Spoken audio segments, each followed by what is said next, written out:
Right, because this one doesn't have. There we go. No, I'm good. I forgot that this. I was using a different audio mic source. This one doesn't have that mic source. Basically, is what happened. But we're good now. I need to cancel that. At least this is working that time. Had video problems last time I streamed this. There it is. Add executable. Okay, so now audio should be working here. Now we're good. And this one has all the things, right? Hell yeah. Okay, good. That's all I needed. Let me update stream info. No, what I do is because I use like I use a noise removal program when I play DDR, because you definitely don't want me to not use that when I use that pad. And I had it set up to use that audio on the intermission screen, but I forgot that this screen doesn't have it. Not that it needs it, I just forgot to go back.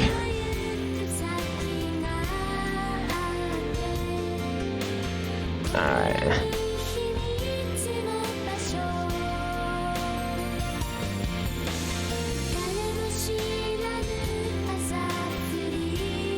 There we go.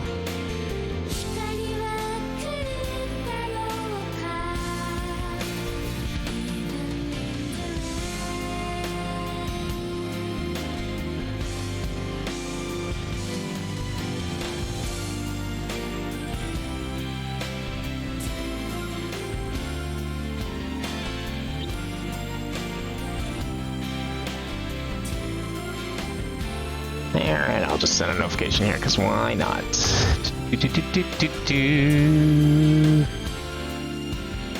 There we go.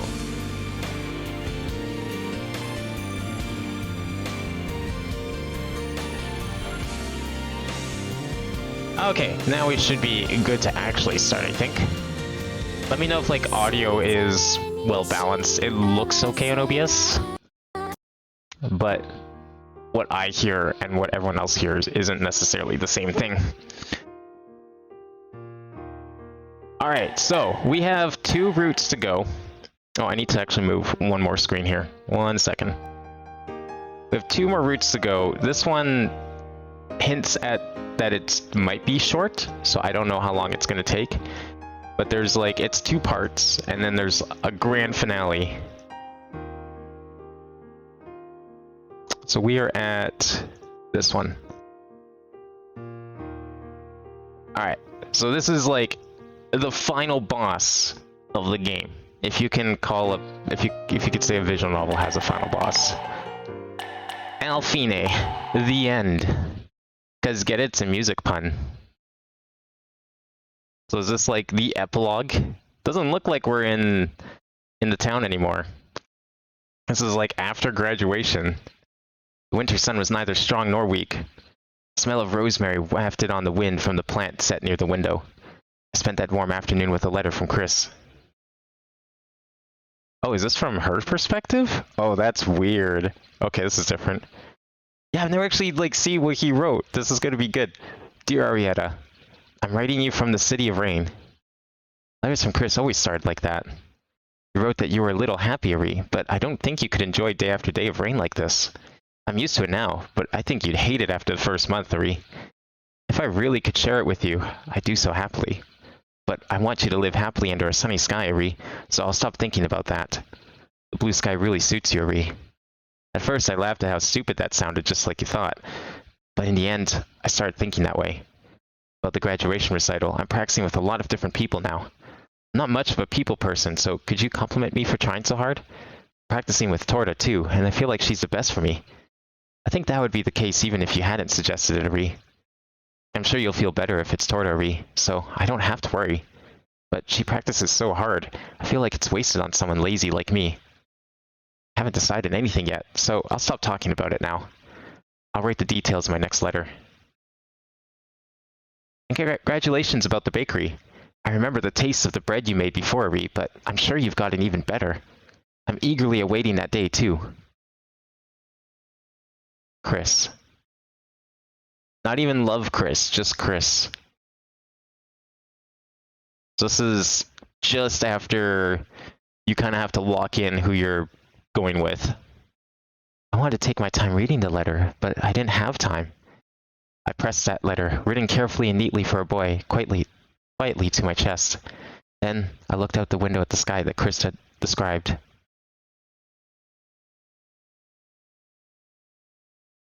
It really was a beautiful blue sky. We were supposed to be under the same sky, but it always rained where Chris was. It seemed unbelievable, but it was the truth. No matter how much it didn't rain here, that didn't change.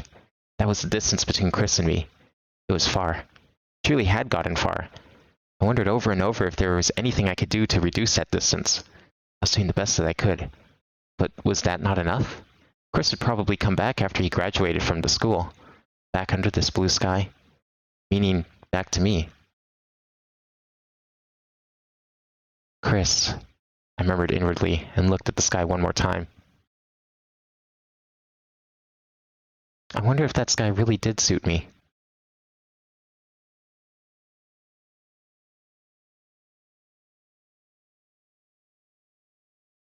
Are we going backwards? Yeah, what is this? I should have called this like DC Fini for repeat. Because if we're going backwards, we're doing everything over again. Dear Arietta, I'm writing to you in the City of Rain, from the City of Rain. I'm kidding. I'm sure the rain will have stopped by the time this letter reaches you. You're probably looking up at a blue sky now. I wrote that because it's a little rare for it to rain there. It really is rare for it to be raining there as well. The image of this city is so strong in my mind that I was thinking stupid things like it wouldn't ever rain where you are, Ree. Still, the city in my memory is always sunny. All I can remember is walking with you in the sunshine and the smell of warm air. I remember that in so much detail, but I almost can't remember any rainy days. That reminds me, you wrote that Torta was worried about the graduation recital. But it's not like I don't want to look seriously. I'm only serious about things I like. That's not quite right, but I still have time and it's extremely important, so I want to take some more time to decide. Fortunately, I haven't decided on anyone yet, but I found some candidates I'm practicing with. But it's okay. I'm doing it properly now, so I'm not mad at you, Ari. Torta is of course one of the candidates, but I feel like I depend on her too much, so it's hard to ask her. Everyone around me says that I should do that, though, and I think so too, but I want to think a little more about this. Oh, right. I've never thought that you were worrying about me was meddlesome. Ari, it's okay. I know that you're worried about Ari because this is all anyone talks about lately. But I'm not doing the best I can, so don't worry too much. Till the next letter, then. Chris. The rain that fell last week stopped just after a day, and there was no trace of it now. The light coming through the window was too bright, making me want to shut my eyes. So I was a little happy when it rained, just like the letter said. Because I could feel the rain like Chris did. Because I felt close to Chris. But the rain always stopped right away. I couldn't help feeling the distance between Chris and me. So I was waiting for the rain. The City of Rain.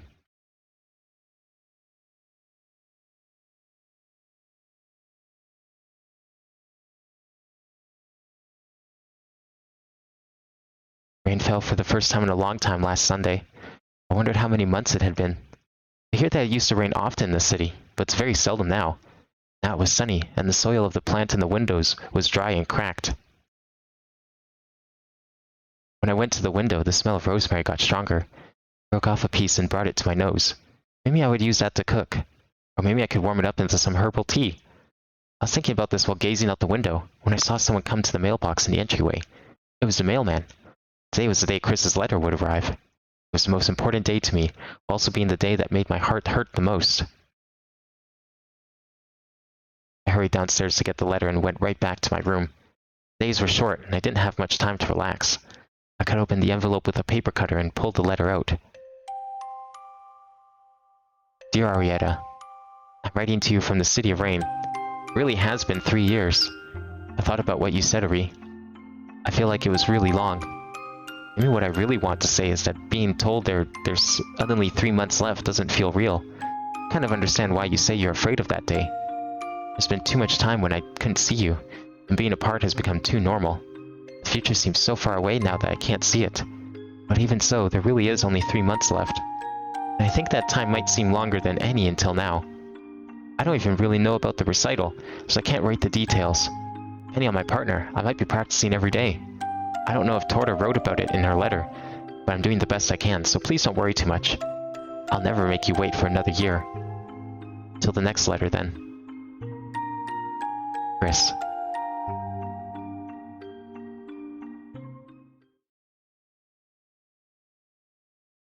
I'll never make you wait for another year. I repeated those words one more time in my heart. Chris would graduate in 3 months. That was certain. Right. I was afraid that day would come. Chris was probably afraid too. I mean, when that day came, Chris would have to know. About me, and about the other twin. About the lie I was telling, and the truth I was forgetting. What? That's why I was afraid of that day. It would be better if it just kept raining. The lie became the truth. This world could just become as nice as the lie I told. That's all I was thinking about. I thought someone called me from downstairs. I stood in front of the mirror and fixed my hair. I wanted to put my hair back up, but again my name was called. I knew she couldn't see something so detailed, so I took my eyes off the mirror and walked downstairs.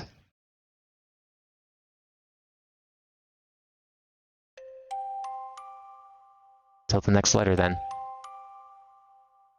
Chris.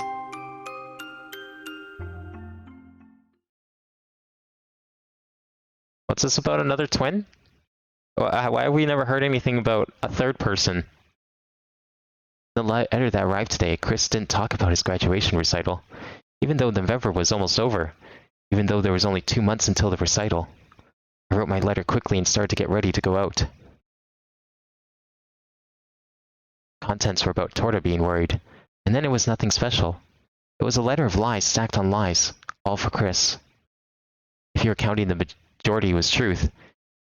And only the small amount remaining was lies. However, each lie was too big. So big that I was afraid to tell him the truth. That's why I just couldn't continue. I had to do that. Going over these things in my mind, I tied up my hair and braced myself. When I did that, my face naturally changed. It was just like I'd become someone else. No, that other person wasn't the me reflected in the mirror now. The person who was in front of me until a moment ago wasn't me. I moved my hands and the ribbon away and let my hair down. Henrietta, my older twin sister, was talking to me from the mirror. I was doing that a lot recently. I felt just like she was talking to me from inside the mirror. You're so silly. I mumbled this and tied my hair up again. I am Tortinita. I called my own name once and undid the buttons at my back to get undressed. I fucking knew it! Didn't I call this last week? That Torta was just dressing up as Arietta and it wasn't actually Arietta? But then the game said I was wrong. But I knew I wasn't wrong. I was a little wrong. I had it backwards. The real truth is that Torta doesn't exist. I'll be right back. Alright, be safe. Hurry home. It's fine. I'm just going to send a letter. You always say that and then come back late. These things happen. Okay, I'm off.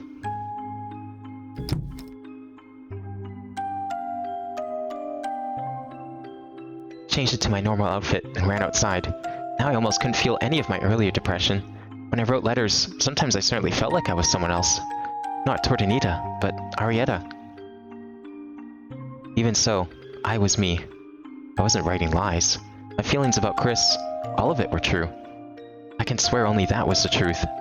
I had liked Chris for a long time. Way before my sister started liking Chris. Or wait, is there a real sister then? I am so confused right now about who's who. Someone's dressing up as someone here. There's a fucking doppelganger going on. I came to the roads of the old district and walked to the mailbox. That explains why there's no name. Even when there's quotes, there's no name. Except for when it was clearly supposed to be Torta. 2 envelopes were properly affixed with red stamps for express mail, and had the proper postage, which was pretty expensive. I checked them again and tossed them into the mailbox. It was still just past 3 o'clock. Letters were usually taken from this mailbox between 4 o'clock and nighttime every week. Because there was no way to the city except by train, the time would change depending on the day. I was frequently just on time for the earliest collection, but I had never been late. I was sure I wouldn't be in the future. Oh, Torta. Huh? Oh. Was this when I caught him? No, but wasn't that later? Or was that November? I thought that scene happened later on. What's going on? Why are you here? I should ask you, Chris. You got home early. Pulse quickened in an instant. I didn't think he saw me, but I was careful just in case. Yeah, I guess. My lesson is finished, so I practiced a little on my own and was on my way home. Wow, just a little? Oh, come on. You mean just the 2 hours since we parted after lunch? I'd appreciate it if you'd rephrase that as 2 whole hours. Ugh. Wrote about his partner in the letter from Marie, so I didn't mention it. Regardless, he wasn't mentioning the letters or the mailbox, so I thought I was fine. It's a free country, isn't it? I suppose that's true. It was a good thing that Chris didn't notice. My original shock slowly subsided as we spoke. I'd gotten really good at lying. It wasn't something to brag about, but it was the most necessary thing for me at the moment. Wait, is it not raining here? I just realized that. It's not raining. What the fuck is the rain then? Is the rain hallucination? Is the rain fake? So many questions. There's clearly no rain. So what is this? That's clearly Chris. Okay, something's going on here. This is like blowing it wide open. More than my singing ability, more than anything. Don't you have anything to do today, Torta? That's already finished. That was the truth. I'd already sent the letters. You're as strict about time as ever. Chris said that with understanding, like it was a compliment. The fact that Chris didn't ask what I did may have been proof of his prudence. Maybe he was unconsciously afraid of knowing, or maybe it was a clumsy way of caring. 1 second here.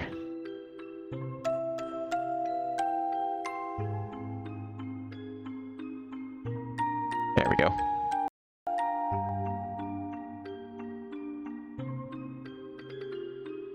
So, what are you going to do now? Nothing. I'm going home. I see. I'm going shopping now. Do you want to come, Chris?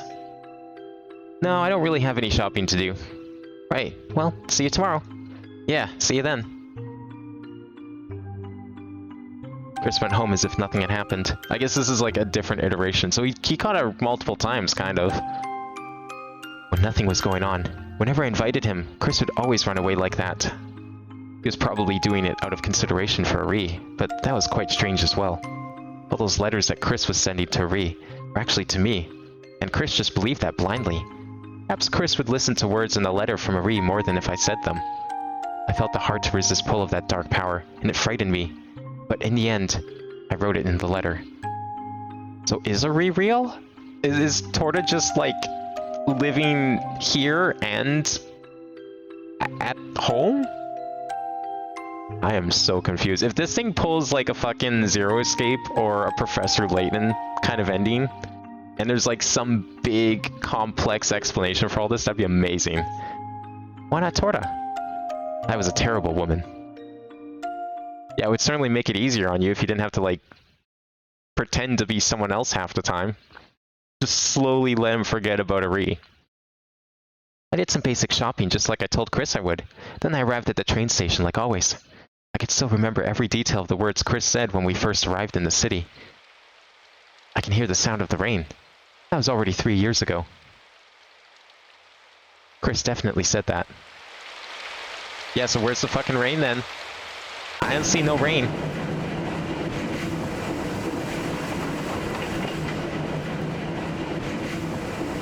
I mean, he clearly gets wet. So, like, the rain has to be kind of real, right? Hey, Chris?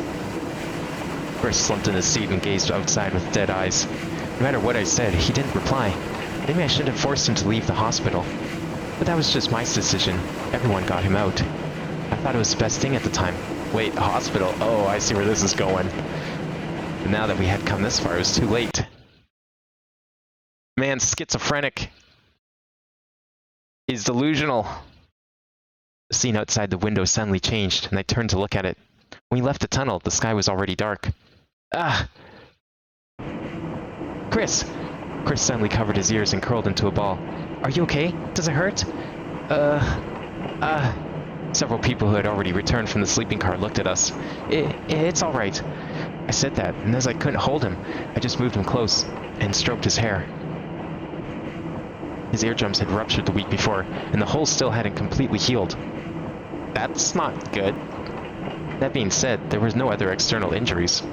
Change in air pressure from leaving the tunnel probably hurt his ears. I should have made him lie down, but there was no time to regret it. It's alright, Chris. I'm right here. Arietta? Chris raised his head and said this, but his face was no longer pained. It was expressionless. Tordanita. Where am I? On the train. We're headed to the city of Piova. The train? His memory seemed to be a little mixed up, but it was still a little better before, when he didn't recognize anything. We're going to attend the Piova Communal School of Music this spring. Do you remember? I remember. And now we're on the train headed there. Oh. I didn't know if I should explain the rest to him now or not. I was silent for a while, and then suddenly Chris said something. Rain? Huh? Is it raining? No, it's not raining now. Oh. Chris no longer looked to be in pain, but he pressed his fingers to his ears and gazed out the window. The doctor had said that he may hear a ringing in his ears, so I wasn't worried about that. I was more concerned with the still unhealed wound on his heart. I didn't know when that wound would heal either, but it seemed he had calmed down, so I was relieved. I moved my gaze to look out the window too. Arietta is dead. Torda is all that's left. But Torda didn't want Chris to know. Unless Torda died, and then Arietta is all that's left. No, that doesn't make any sense. It's gotta be the other way around. On the night before leaving for the city, Ari and Chris were in an accident. That being said, the one who was seriously injured was Ari, not Chris. But Chris went to shock seeing Ari fall in front of him. His eardrums ruptured from the sound of the car exploding. Yeah, Ari's fucking dead. Arietta's injuries were more serious. She had hit her head hard, and she was still unconscious. 1 week later, Chris almost never woke up, and when he did, he had no memory of the event. Luckily, the damage to his eardrums was light and would heal on its own. How much do you want to know about Gen 9? Were there leaks or something? I mean, I'm down to hear some leaks. I don't know if I'll believe them. I usually don't. But then again, it's Game Freak, so if it's something stupid, I probably would. What was more worrying was Chris's mental state. I let him know that about Aria later, so for the time being, I brought him to the school and would check on him while attending. That was the solution our parents came up with. The role I was given was important, with a lot of responsibility. I couldn't handle the pressure, and I wanted to scream, but I desperately held it in and moved to the seat next to Chris. Chris was still looking outside. I quietly touched his hand on my knee and etched its warmth on my heart. Chris, I'll protect you. Ari wasn't here, and maybe she wasn't anywhere. Chris was mine. Oh fuck. In the end, the sleeping car tickets I hurried to get weren't used even once. The reason was that Chris didn't want to move from the unassigned seats with the windows. My whole body was sore because of it. I'd already released my grip on his hand, but the feeling remained on my palm. Chris looked down and mumbled something with his bag still under his legs. City of Rain. Huh? It always rains here, right? Yeah? The city had been called the City of Rain in the past, but that was more than 100 years ago. One of the mountains surrounding the city erupted, and due to the ash, there was a period. It seemed that for a long time it did nothing but rain on the people that lived there. That's where the city's name came from, and many structures and buildings in the city still showed signs. But Chris should have known that was in the past. What was he talking about? So it was true, Torda. What was?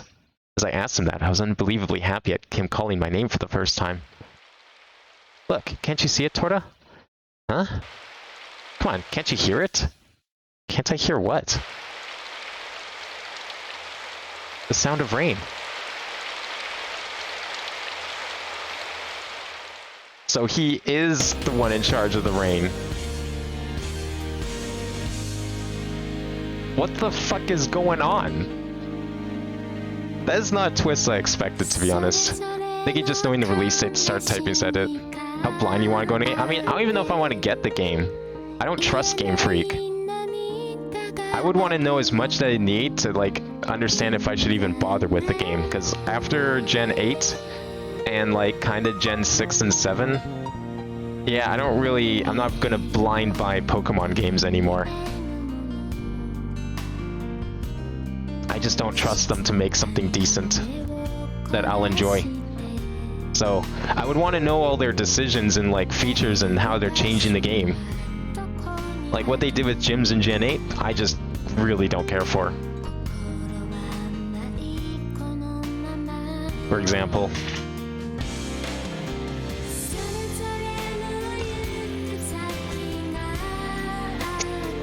I mean, to be honest, the Pokemon themselves, I don't really care for.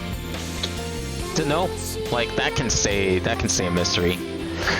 But I would want to know like what kinds of features, how the gyms will work.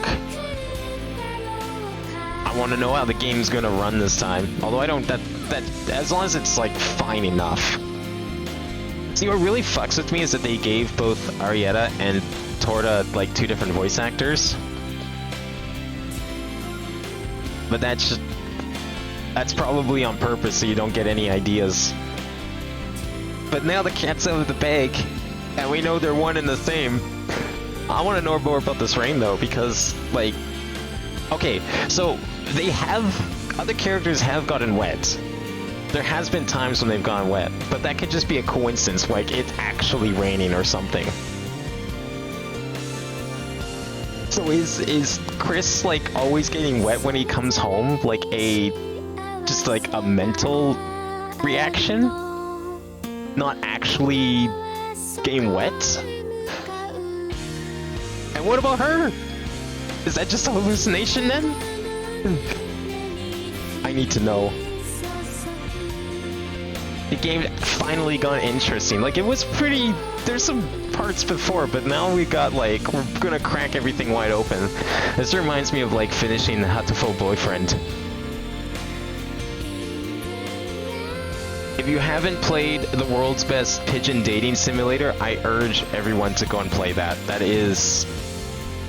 It's a trip, and it's worth playing it all the way through. It's probably way longer than this game. But that's like the sign of a good visual novel, is when there's like a twist like this. This is all now definitely up there with like Zero Escape for sure. In terms of story. Whenever I sent the letters, I would sit on the rim of the fountain and think about the past.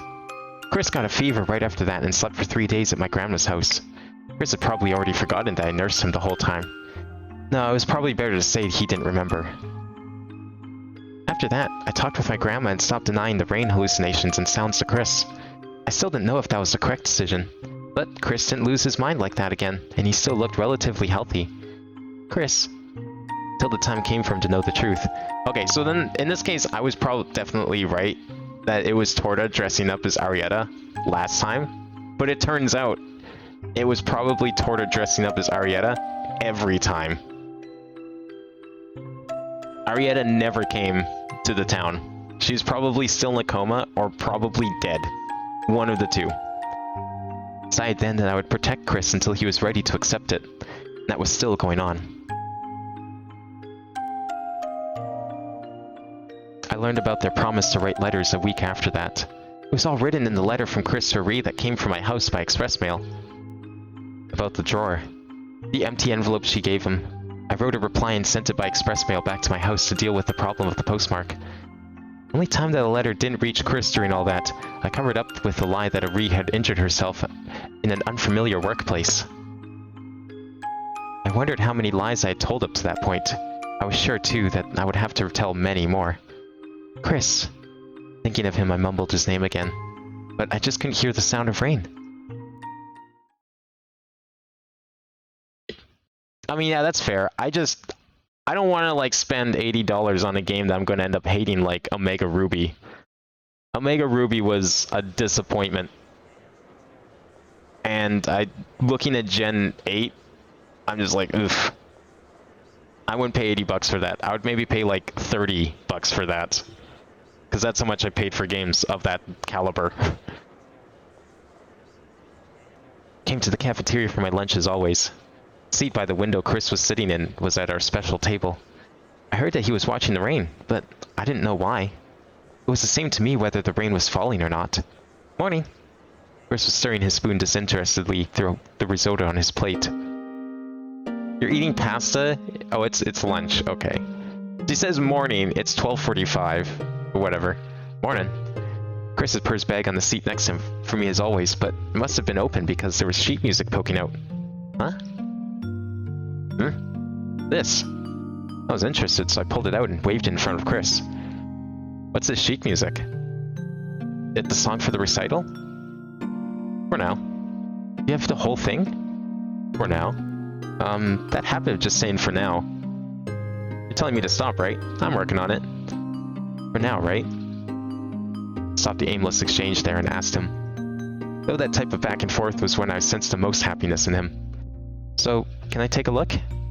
Go ahead, I'll be eating. Okay, thanks. In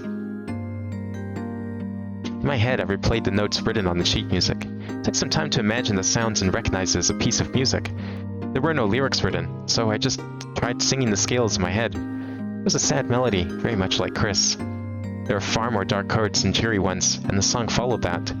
It certainly seemed like it would suit the tone of Chris's Fortell, but I thought he used to write happier songs. I had to read it to the end, so I stacked the sheet music in order. Chris had finished eating at the same time and looked at me, as if he wanted to hear my opinion. Wow, it's a pretty good song. Thanks. You did what you needed to anyway. You think I was doing nothing? But you haven't chosen a partner yet, have you? No, I haven't yet. No matter how good the song is. Miss Cordell just gave me the same talk. Oh, Miss Cordell is right. But why the both of you all of a sudden? We're into December this week. You only have 2 months left, you know. Would you say 2 whole months? No, I wouldn't. Whatever. I'm gonna have my lunch. Go ahead. Used the opportunity to open the lunch I'd packed for myself. I hadn't told Chris, but I'd gotten much better at cooking. What? So the whole time, Chris is like shitting on her for being shit at cooking. And that's not even the truth. At no point did she try and correct him. Okay. But that wasn't something that Chris should know. Ari was the one who could cook, not me. That year I'd finally gotten to the point where I wouldn't mind letting Chris eat my cooking. So all that bread was actually from Torta. That bread was not from Ari. She probably doesn't even work at a bakery. She's probably dead. I'm still going to go with the dead assumption here. She ain't coming back. Even though I worked to gain the skill, the only time I used it was when I was Arietta. And that was once a year, if it happened at all. So, do you have any ideas? That may be the case. So you don't. Don't jump to conclusions. I know that. I was already used to Chris's tone whenever he was covering something up. No, it's not that I don't have any ideas. My mouth was full, but his words surprised me, so I spoke in spite of myself. Oh, Cass. Don't talk with your mouth full. Of course. It's someone other than me, right? Yeah. Huh? Is it really someone? You seem really surprised. By the way, who? Do I know them? I always knew what Chris was doing, so I could follow through with my lies. To the end, to buy time. That was even the case with the rain hallucination. I was very careful to ensure that Chris wouldn't talk about it with someone and end up embarrassing himself.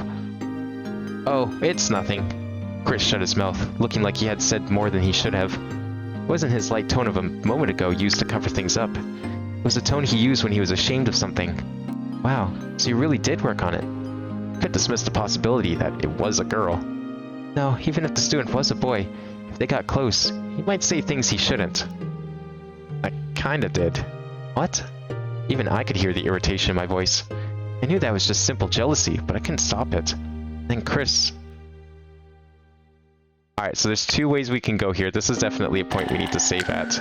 But I need to actually see which one we should do first. I like that we're choosing, like, in a second-person view. This is really weird. It reminds me of a certain other visual novel that I've played and have talked about on stream before, but won't say the name of because it would be a major spoiler.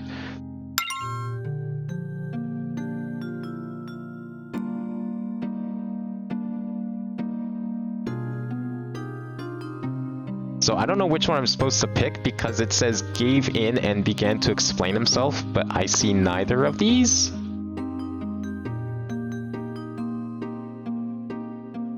So I'm not sure. I'm guessing probably this one. Well, we'll try this one first. Hopefully I don't fuck this up. Man, imagine this is like a choice and then we don't get another choice for like 3 hours and then I play it next week and not know where I screwed up. Chris started explaining like he'd given up. I'm guessing this is probably it. I said I had an idea, but the truth is, it isn't decided yet. If it comes to crunch, Miss Cordell will ask a voice student. Huh? Oh, I see. I felt suddenly deflated by that answer. You see, what did you think it was? Nothing. Yeah, right. I didn't believe the rumor would apply to you, Chris. I didn't think you'd cheat on Ari. I concluded jokingly to cover up my feelings. I'm kidding, of course. Whatever. Chris shook his head lightly as if he'd given up on that as well. His willingness to give up was useful at times like this. Nothing. Whatever. I like that about you, Chris. Like what? That you're a little irresponsible. What? That's not a good thing. That's not true. Whatever. Saying this, Chris laughed as if it didn't matter. But... what? You should probably fix that irresponsible side. Right. He had to fix it someday. And that time was definitely drawing near. But for now, I wanted him to laugh like that, so I could laugh too. What's that about? You don't need to know. So, what were we talking about? The rumor, I think? Rumor? Which one? That's what I'm asking. You're the one talking about believing rumors and cheating, aren't you, Torta? Oh, that rumor. Yeah, so what is it? It's the same old stuff. I think it was that the men and women who performed together at the graduation recital end up together forever, or something. It was something I'd heard from my voice student friend. It was talk you'd hear anywhere, but there was grounds for it. Yeah, that's something you'd hear at any school, right? Huh, you don't seem very interested, Torta. Yeah, I mean, people whose tastes match tend to match up as people too. They practice long hours together and then like so many of the same things. They have similar goals as well. Yeah, right. Chris said this seemingly devoid of interest. Of course, you're not interested, Chris. That made me a little happy, so I smiled faintly. I haven't decided on my partner yet. And yet you go on with such confidence. Go on? About the psychology of men and women in love. Even though you said more than half of it. You were right there with me, Chris. Doesn't suit you. Who doesn't it suit? At least have a girlfriend. My big sister doesn't count. You just ended up with her because you were friends. You're the one to talk. You've never even been in a relationship. Fake words from someone who thinks that what they know is all there is to know. After saying this with a smile, Chris gazed out the window silently for a while, like he was lost in thought. I didn't talk to him at times like these. I knew that was a habit of Chris's. I'd seen Ari smiling while waiting for him to finish many times. And maybe that's what Chris wanted. I watched Chris's face like that for a while, and realized that he noticed me. I made sure he was fully with me, and spoke to him. He lost in thought again. Oh, sorry. No, it's fine. Anyway. You have to find a partner soon, okay? If it was me, that'd be best. I know. Well, I will. Really? Really? Miss Cordell's on my case too. What about you, Torta? Me? Do you have a partner already? But you said... I think it'd be best for you if you didn't say any more, okay? Huh? What do you mean? Chris asked curiously, like he really didn't realize. If he was thinking of voice and foretell students as one and the same. I was amazed, but I explained it carefully to him. Voice students can perform solo. Well, the marks are better when paired with a foretell player, so there are quite a few people working on that assumption. But are you going to perform solo, Torta? It'd be easier. Oh, I see. And if a certain someone really can't find a partner, it would be better if there was at least one candidate, right? That's why I wasn't paired up with any other foretell performers. I'd been asked by many young male students that I knew, but I turned them all down. Because we always ate lunch together like this. Most other students basically understood Chris's and my relationship. Chris was the one who didn't know. Even the people that asked me seemed to know, of course, and they had asked about my relationship with Chris. I told them honestly that I liked Chris, and that finished everything. If I was nice to them, they'd never leave me alone. It was my plan that no more people would ask me. Thanks. After a long silence, Chris said this as if ashamed. Chris realized how I felt. I wasn't trying to hide it. I made it obvious to Chris, and his feelings changed toward me. I did have silly ideas like that. But at the moment, it didn't seem like I had been successful in that. But that doesn't mean you don't need to look. I know, but the fact I didn't want to, but nevertheless had to say it, was a little hard for me. Don't you think it's unfair that vocalists are free to choose like that? No, I don't. I mean, just being able to play the Fortell gets students special treatment at school. I didn't ask for that. That may be special treatment, but I still worked hard. I can't help that I was born this way, right? Chris never asked for this. Being born like this is important in this case, only for the rarity value. Chris seemed uninterested, but he said this like he really meant it. I wouldn't want him to become as brazen as Asino, but it wouldn't be good. It wasn't good that he was so detached. Oh, you know what? I just had the idea. Forney is Arietta in spirit form. It's Arietta's ghost. She's totally dead. That was also a good thing about Chris. And it was something that I liked. I think it's amazing that you're not just trying to be humble, Chris. You really feel that way. What a compliment. Maybe it wasn't. Which is it? Why don't you choose? Okay, then it wasn't a compliment. Fine then. Of course you would be so negative, Chris.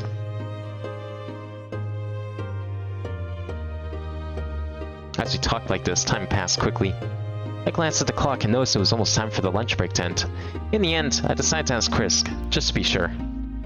Oh, I can help you look if you want. I can introduce you to some people. I wasn't very serious, but the situation dictated I had to say it. I thought that I said it as cheerily as I could. I think I'll take you up on that. Unexpectedly, Chris seemed to want to look for seriously, and nodded after thinking for a while. Okay, I'll ask around then. There's a lot I had to think about. Being with Chris now really made me happy. I didn't have the ability to escape the complicated web of truth and lies. Times like these, I was a little girl again. I'd promised to pretend to be calculating and lie to protect Chris. But it was still true that just being with Chris made me happy. Right, but you have some ideas, right? I know what you lack, Chris. Just stick with me. Yeah, okay. And to think that we all got mad at Fal for being manipulative. First, right. We left the cafeteria and walked straight to the hallway lined with practice rooms. On Mondays, the rooms were full of students who were making up for missing 2 days of practice over the weekend. But it was perfect at the moment. I was always with Chris, so I didn't have many acquaintances either. I thought this place would give me the best chance of seeing someone I recognized. What are we doing here? Oh, I want to ask someone I know, answered Chris, fidgeting behind me, while I peeked into the small window of a practice room. Ask them how? One of the practice rooms was a friend I talked to frequently, though we weren't that close, but had no intention of introducing him to a girl. I remembered saying I was looking for a partner for a Fortell student, but she knew about Chris and me, so it was nothing more than me asking her indirectly.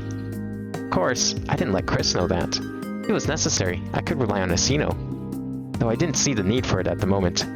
Oops, not someone I know. Next. Maybe here. Ah, here we are. I ignored him and peered into the next window, where I saw the face of a boy who I at least knew. I remembered his name, too. Wait a sec. A small sound must have reached him. He came out after a while with a surprised face. Well, I suppose that was the expected reaction. I would never talk to him normally. Yet there I was, suddenly knocked on the door while he practiced. Well, well, Tortanita. Hello, Even so, I wanted to avoid giving a bad impression, and as I continued talking about the subject, he clearly seemed to calm down. So, what did you want? About that. Saying this, I finally told him why I was here. I introduced Chris simply, and stepped back half a step so they could talk. I thought he'd at least introduce himself, but Chris just stood there looking troubled. Chris? Afternoon. Anyway. Yeah, we all know how well that worked out. In the end, no matter how much I talked him up, it was obvious to anyone how little Chris wanted to do it, and we were unable to find anyone willing to partner up with a student like that. Even if a person like that existed, they'd have to be incredibly curious, or be charmed by the sound of Chris's foretell.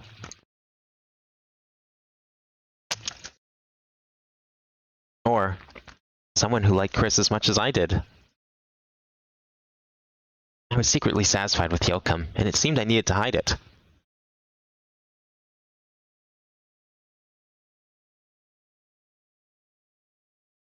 God, this town looks so different when there's no rain. Oh, nice change. So, what are you doing today? Oh, same as yesterday. In the cafeteria, our talk of searching for a partner for Chris continued from yesterday.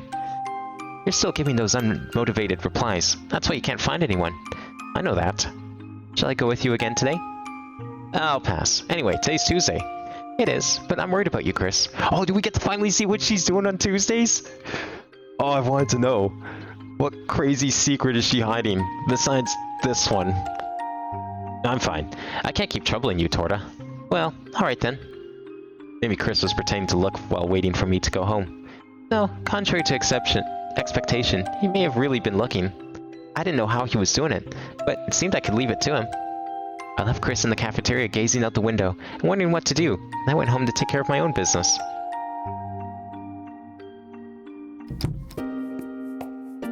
I'm home. Ah, welcome home. She's already here today. Yes, ma'am. Air filled with powder, possibly flour, came wafting out of the kitchen. That's how I knew she had already started cooking. Oh, Torta, you're late. I'm sorry I'm late. Oh, cooking instructor. She has cooking lessons.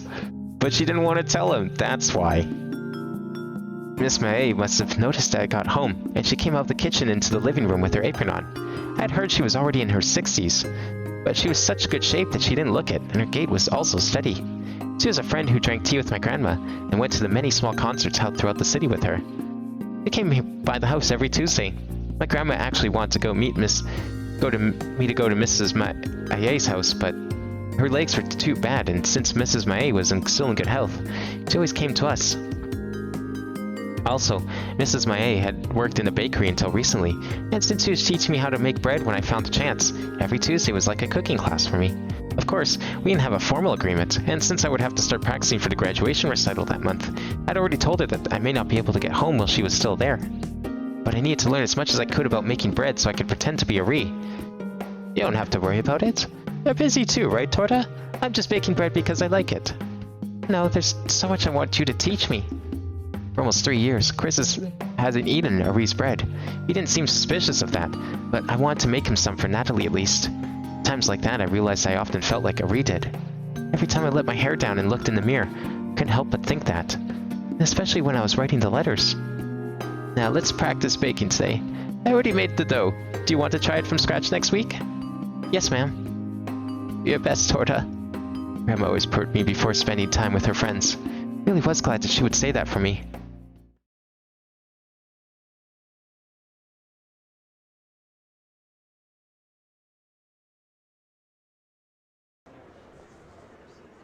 I had lunch with Chris in the cafeteria as always, then I headed to the practice rooms. It seemed that Chris was looking hard for a partner, in his own way. I warmed up to my voice and sang solo while playing the piano. I cared about Chris, but if I, the vital one, failed, I couldn't be with him. With both of us repeating a year, the fact that I even thought about that meant I was starting to reach my limit. Frankly, pretending to be a Ree was hard. Chris liked a Ree, and I continued to send letters pretending to be her. Grounded by those words, Chris was somehow managing his life as a student. Even though I was the one actually supporting him, I had to continue hiding that. I was me. The one sending letters was me. The one Chris liked was me. So who am I? I'm Tortinita. But to Chris, I'm also Arietta. I was losing myself in the face of that unease. I was, slowly but surely, starting to hope that it would all come to an end. Though I couldn't imagine what was waiting for me at the end. So I had two choices. I could continue pretending to be gentle Ree like I had been. The choice was to make a Ree seem cold and break them up. It was a terrible thought, but I had it many times. But in the end, I was still unable to do that. I still loved my sister.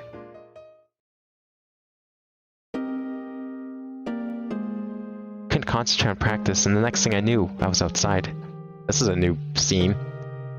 I didn't want to go home right away, so I wandered around the hallways. I didn't notice Chris from behind, walking slightly ahead of me. I thought to run up and talk to him. But I noticed someone walking right behind him and stopped in my tracks. It looked like a female student, but who was it? It didn't look like they just happened to be walking down the same hallway. He was following Chris. That was my initial impression. But I didn't recognize this person. No, maybe I did recognize her. I thought that the student who was class president until last year looked like that. I didn't mind if it was just coincidence. I lost my chance to call out to them, so I followed them stealthily. I knew that I must have looked suspicious to onlookers. Chris's gaze was gazing blankly at the sky in front of the entryway. The person I saw earlier closed in from behind him. It seemed I wasn't wrong. I knew exactly what I was doing, but I just couldn't get any closer. And then... Would you like to share? Huh? Chris looked at her with an expression of surprise. I was watching from a shadow in the entryway. It was difficult to hear their voices. But I wasn't that I couldn't hear them at all. Wait, yeah, okay, so she offers him an umbrella unprompted. So it's raining for her too. So what the fuck is this rain? It's clearly not like a hallucination because when he does get wet, and I mean that could just be a coincidence, maybe like once in a while it does actually rain. But it's not raining now. This is the day that she gives him the umbrella. I didn't think this was going to be such a key moment. We're memeing on this. And yet this is now like raises a major question. What the hell is the rain? The strange scene had me riveted to the spot. Chris was at a loss for words. He just gazed in blank amazement at the umbrella. He looked at her again. You are... I haven't introduced myself. My name is Falsita. Falsita Fawcett. The cheery voice, the girl calling herself Falsita, introduced herself with a grin. She moved her gaze from Chris, still stunned, to my direction and cocked her head to the side. Then we locked eyes. But it was just for an instant. Then she looked at Chris again, still grinning. Is something wrong? No. Let's walk while we talk. Okay. Why does she have an umbrella when it's sunny? Alright, have a good night, Jack. Thanks for coming by today. Oops. I'm hoping I've finished this. I don't want to like leave this on a cliffhanger. This is already too interesting. I can follow them. Many of the other students on campus had stopped to look at the strange scene, just like me. Everyone stared at the odd sight of two students walking under an umbrella, even though it was sunny. Okay, that explains why everyone was staring at them before. But Chris didn't notice. He just gazed at the umbrella in curiosity. When Chris held the umbrella for her, I went back into the school. How did she know Chris's secret? No, that question didn't merit consideration. If I hadn't told anyone, it had to be him. The person that knew Chris's secret and was hiding it. But I thought he had agreed to keep the secret. Sino. It didn't seem possible to talk to him today, but I had to make sure quickly, tomorrow at the latest. Also, if he hadn't said anything, I needed to talk to her. My pulse was still pounding. Somehow I knew she didn't plan to tell Chris the truth. But why then? I wonder how she found out. Just her knowing was a big problem. For now, I had to talk to Asino tomorrow. We're finally solving the rain. Good.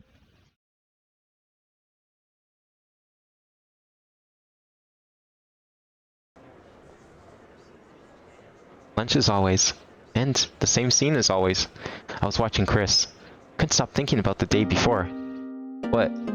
Chris stared at me with a slightly angry look on his face, and he said that. Was it even showing on his face? Nothing else to do. I answered lightly, like I was thinking about a search for a partner. What are you going to do now? What am I going to do? I've just started, so I'm going to look well without rushing it. You need to rush things a little. I found some likely candidates. Really? That's good then. Really? So don't worry too much.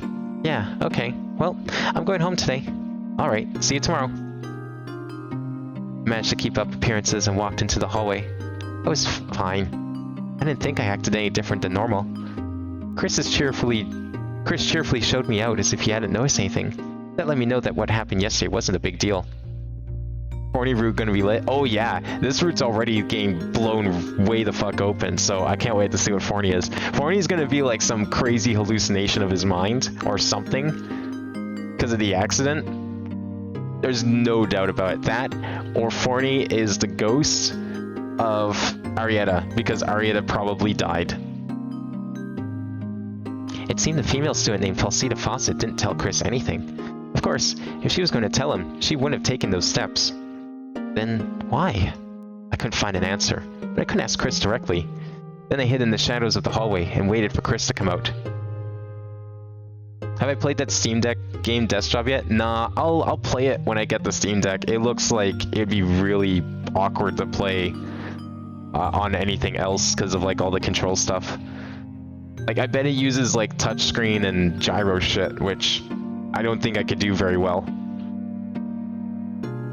Because like that thing has what, 4 extra buttons that most controllers don't have? It has L5. I've never seen a controller with like L and R5 yet. Or it works both PS4. I would imagine the gyro, but how do you like do L5 and R5 and 4? Because I definitely saw those buttons in the trailer. Are those buttons just gone? They just don't exist? The game barely uses them? Oh, okay, that's why then. I guess it could then. I don't know. I'll think about it. I would definitely stream it, but I mean, it's like, what, half an hour long or something crazy short like that, so I would just like tack it on to something else. If I did. Good. Chris left before the lunch break was over. It was Thursday, the day that the letter from Chris would arrive. And it was also the day I had to send my letter. I had to catch Asino in front of the classroom and talk to him before lunch, then send the letter. I followed Chris carefully so he wouldn't notice me, seeing what his plans for the day were. I saw that Chris was planning to search for candidates in the school today, so I hurried to the first hall.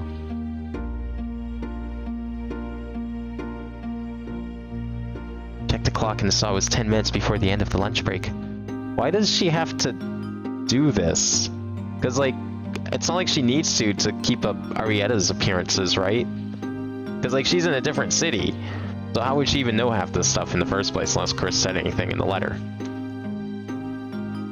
It was something that would only take 5 minutes, so I'd make it if Asino came to Miss Cordell's classroom 5 minutes early. Regardless, I couldn't go inside to check, so I would be at a loss if Asino arrived before I did. I decided to just wait there until 5 minutes before. As actual Portal lore? I mean, there was kind of some Portal lore in the Hand Lab. Was it Hand Lab? Yeah, Hand Lab. The Knuckles test. Like a tiny bit. There is a new core at least introduced. Oh, this is like actual Portal? Okay, is there something going on then? Because I saw someone point out that there was Morse code on the title screen. Like the flashing bulb underneath Cave Johnson's painting is Morse code for like some like 5 random letters, and it's definitely a thing because it like repeats. They found that it repeats, so there's something going on here. I don't know if this is gonna end up being like the red herring ARG that they made a couple years ago, but it could be something. It's 100% worth a play. Oh man, okay. I'll probably stream it then. I'll tack it on to something else. I'll just have to like figure out when the best time for that is. If I like end something early, then I could probably do it. But I'll definitely give it a try then. I'll probably have to use like a PS4 controller or something, but would you recommend the PS4 controller because of the touchscreen stuff? Because I'm guessing like the monitor in the middle is like supposed to be a touchscreen, right? Because I was thinking I could just use my like Switch controller as well, but I would imagine if I need mouse, that's probably better. I had to write the letter, so I couldn't wait any longer than that. Hey, it's Tordanita. A while later, Asino finally showed up. You're late. For what? I still have 5 minutes. Well, alright then. So? You weren't waiting for me, were you? Yes, I was. Hmm? Falsita Fawcett. Do you know that name? Yeah, she's a candidate to be my partner. Oh shit. Wow, that's impressive for you. So, why did you tell her? That's very frank as always. I don't like being around the bush. Why? Because she asked me about Chris. Why did you tell her? Weren't you listening? She asked me. Don't you remember your promise? Don't you tell anyone else, alright? I remember, but I didn't say I'd keep it. I thought that was your promise. I said that with venom, but the smug boy in front of me answered unmoved. I just answered, I don't know. Years ago. It was true. Sino just answered, I don't know. It was plain that it was an answer given in understanding. I thought that was very much like him to give such an indirect answer, but that's how it was then. Only one small part uses touchscreen and it brings up a mouse. Despite being for Steam Deck, they made it compatible for most controls and added official Steam input API buttons. Okay. Yeah, I mean, that makes sense. I mean, they did the same thing with Alex. They made Alex around the knuckles, but they did a lot of work into making it support other controllers too, which are way less advanced than the knuckles, and still are to this day. Can't believe even the Oculus doesn't have like full finger tracking support. That makes a lot of sense. Yeah, I don't know, I was like reading the description and they're like, we swear this isn't Half-Life or Portal 3 or something like that. I'm just like, that's a really weird thing to bring up, but I guess that's understandable that people would probably have an assumption going in, but it still seemed weird. And then like the guy brings up the Morse code, I'm like, okay, there's gotta be something going on here. Because the last time they were being coy about something like that was when they updated Portal 1 with the new ending that hinted at Portal 2 and started the whole Portal 2 ARG way back in like 2010. They were like, oh, we did something with this update, and there was like a really weird changelog item that was like super obviously suspicious. Valve over here making everything about their universes except actual mainline games. I mean, if they contribute to the lore, that's good enough for me. They moved the lore forward with Alex. They probably are moving the lore forward with this. I feel like they're gonna make some like games in those series again at some point. They have to. People want them so bad, and they said that they would try making games more often now. So maybe it'll happen. I thought that was very much like him to give such an indirect answer, but that's how it was then. I still remembered what happened 3 years before. Well, I wasn't one to speak poorly of people. What was your reason? Tordanita. Sino said my full name without shortening it. Coming from him, I felt like it was an insult, but I didn't want to correct him. What? It has nothing to do with you. It has nothing to do with me. I wouldn't be here. I'm saying that what I said to Val is none of your business. Don't make me repeat myself. Val, huh? Do you like her then? What? You idiot. Do you know why she asked you? She wants to ask Chris to be your partner. Yeah, okay, he's the really stupid one. You all remember what happened at the end of Val's route? How they got like in an argument and then Sino found out that he was being manipulated the whole time? Yeah, this is the start of that, dumbass. Yeah, that's right. But it's a problem with music chemistry. She may not be a match for Chris. If that happens, she'll be my partner. Was Sino being used? She's going to try performing with lots of people and then decide. Chris is just one of the candidates, so am I, of course. That's why she asked you about Chris's secret. She didn't ask. It just came up in conversation. Was it a fun chat? Did it make her happy? What are you trying to say? I'm saying that I'm in trouble because of the subject you chose to talk about to the girl you like. Is that so hard to understand? Yeah, it was. You should brush up on your language studies. Maybe you should become a man who has more things to talk about. So? Just what's the problem? Did Fel tell Chris the truth? That's beside the point. I made her promise not to. That should be enough. And let me check one thing. She didn't ask you, right? She said that Chris was a little strange, so I told her. She asked about a lot of other Fortel majors too. I see. Thanks. That means she was implying she was looking for a partner? But if that was the case, she didn't need the umbrella. So... Can I just say one more thing? Go ahead. What's so great about Chris anyway? He's so intense, can't take it. You're his friend, aren't you? Shouldn't you know better than anyone? Tordanita, I'm asking for your reason. It's that he's not like you. You're always so cute when it comes to Chris. It's scary to be embroiled in it. So, you're just gonna use Chris, Sino? Yeah, friends are there to be used, don't you know? He has real ability. I lose nothing being friends with him. Of course, if I stood to lose, I'd toss him aside. Sino said this with a wry tone. It said the same kind of thing when I first told him about Chris, but I didn't think he could do that. He always played the sarcastic cynic. He was mostly a good person. He was popular, but he was normally arrogant, so he was the type that was good at relating to people. I wasn't good at relating to people. Got along with Chris because Chris was the type to not care about that, so it wasn't a Sino dinging to be friends like you might think. Just make sure you don't get tossed aside. That's not a funny joke. You'll laugh at it, eventually.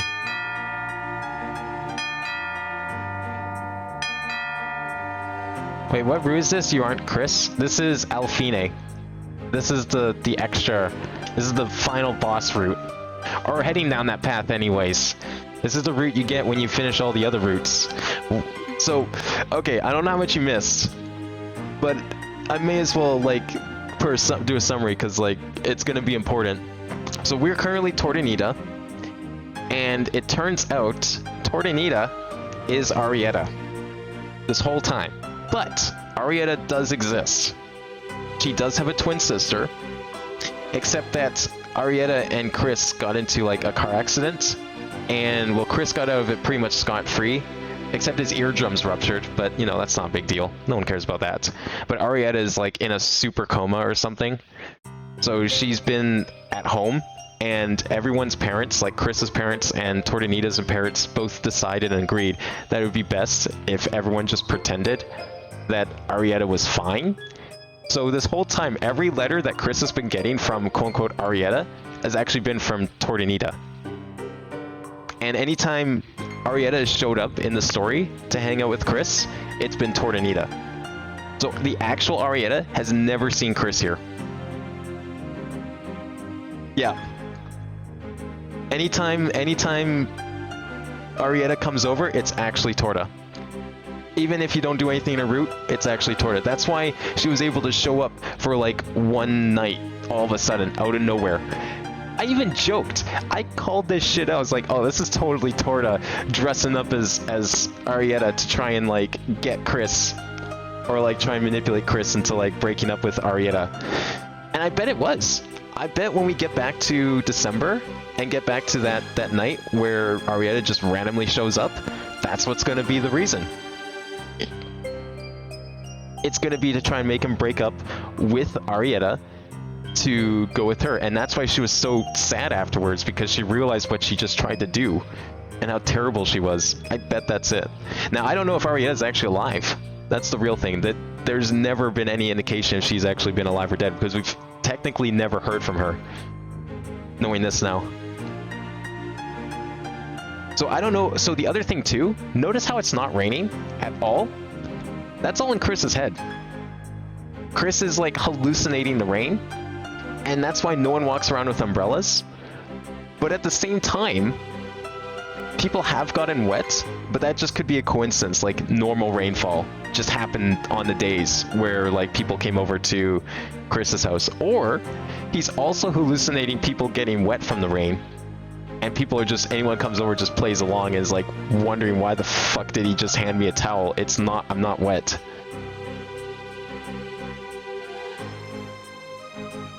Yeah, this is like, actually, this is some fucking Zero Escape, big plot twist kind of shit. This is some Professor Layton, you solve the mystery kind of shit. That's why it's super interesting. I don't know, we don't have any idea about the ferry. I would imagine if this is Torda's route, we might get that reveal once Chris starts coming over on like Christmas Eve. Because that was the one time that Forney came with Chris to Torda's house. So it's possible that's when we'll get to see what exactly is up with Forney. I wouldn't be surprised if Forney is just another hallucination of Chris's. So, it's time. See you at Sino Atelier. Yeah, Tordanita. I don't even know what that last name was. That's the first time I've ever seen that name. Sino entered the classroom. He would be fine. Talk like that, but in the end, he couldn't throw Chris away. That was a weakness of Asino's, but I thought that I'd leave that to Chris. So the only reason Fal offered an umbrella to Chris, because Asino, I guess, told Fal for some reason, even though he wasn't supposed to do that, about Chris's condition. So Fal just like decided to give him an umbrella to try and like butter Chris up and get with him, because we all know Fal like manipulated everyone. I would imagine Forney's like a figment of Chris's imagination. I don't think she's real. Possibly. It's probably just like his conscience. It's totally his Jiminy Cricket. Has to be. Regardless, I would go to talk to this Val tomorrow. Then I'd ask why she came to Chris. No, I knew the reason. To ask Chris to be her partner. I wanted to ask why she did something stupid like that. Like bringing that umbrella, that's what. Also, this whole time, part of the reason she's doing this is because she does kind of want Chris to break up with the real Arietta so that Torta can steal him. That's why when Torta, that would explain why Torta, when she was dressed as Arietta, like, just ran away crying. Part of it's probably like she was torn about what she was doing, and part of it might also just be manipulation. I'm home. Oh, welcome home. And the thing that Torta does on Tuesdays and Thursdays is cooking class. Because Arietta isn't the one that baked the bread. That was Torta that baked the bread. But we all know Torta was shit at cooking. But Torta doesn't want to tell Chris that she's been getting good at cooking. In case he got suspicious, I guess. If it's Torta mailing him, that's sweet and weird, right? Yeah, it is. So what Torta does is she writes 2 letters. She writes a letter to herself, and she writes a letter to her house back home. And then when it gets home, it gets sent back to Chris's house, so that it looks like it came from Arietta. I guess, like, I mean, the only other thing that I guess that I'm surprised never tipped Chris off was the handwriting. But maybe they just happen to have very similar handwriting for some reason, or he's never looked into that. Because I feel like if you would recognize your friend's handwriting very easily. So I don't know about that one. I don't know if they're going to try and explain that, or if that's just like an assumption that you have to just make. Letter wasn't there yet, so I went to my room on the 2nd floor. Normally the letter arrived around this time. Then I changed into formal clothes. Clothes that a re-wore. Wearing those clothes calmed me. It was like I became a re. I could forget about Asino Atiel and about Falsita Fawcett. Rain fell for the first time in a long time last Sunday. I wondered how many months it had been. I heard that it used to rain often in the city, but it seldom does now. When I went to the near window, the smell of rosemary got stronger. Broke off a piece and brought it to my nose. So now we're back to here. We kind of like went backwards. We like looked at a bunch of Chris's letters, and then we started at when the game usually starts, and now we're slowly going back through. Maybe I'd use that to cook. Or maybe I could turn it into some herbal tea and warm myself up. As I contemplated this while gazing out the window, I saw someone come to the mailbox on the 1st floor. It was the mailman. Today was the day Chris's letter would arrive. It was the most important day to me, while also being the day that made my heart hurt the most.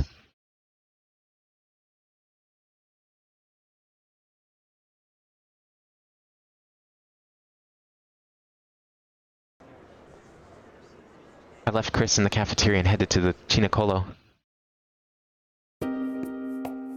See, that's gotta be a Fortel right there, like a slightly bigger Fortel. It's got like multiple layers. And look at all those like dials and shit. It's totally like some weird synthesizer kind of thing. They had to investigate this student called Falsita Fawcett. I knew that she was a former class president and that she was a 3rd-year voice student. I had no idea where she normally was or how I could meet her. I came to a place where other students gathered. They can ask some people I knew. Falsita always practices in the practice room at the end of the hallway. Oh, but she has her part-time job today, so she'll probably only be there until a little after lunch. I was able to talk to some students who knew her sooner than I thought. No, most of the students knew her, and information about her was so widespread it was surprising. She always used the practice room at the end of the hallway, so everyone left it alone. That she worked her part-time job 3 times a week, but despite that, her skills as a performer and her grades were at the top of her class. The more I heard, the more I wondered if she could possibly be a real person. Lid goes up. I mean, it's probably both, kind of. I don't know. Maybe magic is real? Possibly? Like, Chris claimed that the thing ran on magic of some sort. I don't know if that's the case now. That could just be part of his, like, fucking brain damage that he got from the car crash. For all I know. But then again, he's been playing the Fortell for years, so you'd think, like, something like that would have come up before. I was gonna talk to her. Had to be now. The only days she didn't have a part-time job were Tuesdays and Thursdays. Even if I waited a week, I'd only be able to see her before she went to her job. Has there been ever actual evidence of magic? Well, I mean, up until we, like, heard about the rain, I assumed that was magic. And there's... jury's still out about Forney. If Forney's real, then yes. The rain is clearly not real. It's a xylophone and piano case calling it. That'd be hilarious. He's just been playing the xylophone the whole time. Then all the other sounds he heard are because his eardrums ruptured. So he can't actually, like, hear the xylophone properly, so he's just been, like, picturing all these different instruments that he's been playing. Everyone's probably, like, every time you get to the end of the game, everyone's probably just staring at him, scratching their heads, like, wondering what the fuck is he doing? Because he probably isn't even trying to play it properly. He's probably trying to play it with his hands. I bet he doesn't even use mallets if it's a xylophone. He's, like, sitting there trying to hit the planks with his fingers. Went to the end of the hallway lined with practice rooms, just as I was told. I knocked a few times, and the person I was looking for answered the door. What everyone had said was true so far. What's this? Hello. Hello, Fawcetta. You're Tordanita, aren't you? How do you know my name? You know my name too. I'm sorry, I heard it from Asino. From Asino? Do you have something to say about Chris? Yes, I do. Do you want to talk here? Will you come inside? No, what I have to say won't take very long. I see. This is about Chris? If you ask me, I'll answer what I can. In exchange, I have one question. May I ask you at the end? A question? I don't mind. Thank you. Go ahead then. She was a difficult person to talk to. I tried to put menace into my words, but she didn't seem to notice. She let my thorny words pass over her, and I almost found myself having a pleasant conversation with her. Do you plan on making Chris your partner? Yes, more specifically, I'm considering him as a candidate. Is Asino also one of those candidates? Yes, I plan to perform with many people and partner up with the one I match the best with. Isn't it a little late for all that? I've been busy. I see. My next question was basically the core of what I was asking. You could say it was what I came here to ask. I was a little nervous, so I asked her in order to hide it. Lastly, why did you have an umbrella yesterday? It wasn't raining. I heard from Asino that Chris sees phantom rain. No, I'm asking why you gave Chris, who imagines it's raining, an umbrella. Because he looked cold. Was I wrong? Chris was looking up at the sky with a face like a child in the rain. Even though everyone was looking at you so strangely. I don't mind. Miss Tordanita, I would never tease Chris. I was just worried about him. Why Chris? I was charmed by the sound of his Fortell. I'm sure you know it well, Tordanita. Is that all of your questions? Yes. Then can I ask mine? Go ahead. Why does Chris have those hallucinations? I can't say. Why? Because it involves the privacy of others. Chris's privacy? Not only his, but mine as well, and another someone that I love. I see. I was hoping I could help if there was anything I could do. Why do you care so much? Because I like Chris's music. Do you feel the same about your other candidates? At the moment, Chris is the closest to my ideal, though I haven't performed with him yet. Oh. What you said before. Huh? Oh, about what you said before, Tornita. I feel like it's very complicated. Am I right? Couldn't help glaring at her for her impudent question. I'm sorry, I didn't mean to pry, but if Chris is hurting, I just want to help him. Even though I've only spoken to him once. Is that strange? Maybe? I don't know if it's strange or not, but it's definitely strange to ask me, someone you've just met. Oh, I'm sorry, I'm doing the same thing. No, I don't mind, but if there's anything I can do. Right now, I don't think there is. Oh, I see. If you become Chris's partner, though, that's another matter. His partner. So if I become Chris's partner, will you tell me then? You want to know that badly? I'm intrigued. The sound of his Fortell and those icy eyes. Fine. If you become Chris's partner, I'll tell you then. Thank you very much. She bowed politely, as if she was really glad. I imagined myself standing and looking down on that, and felt bad. Well, I have to go practice now. I'm sorry I took up your time. Will you be on time for work? As long as I leave here by 3 o'clock, I'll practice until then.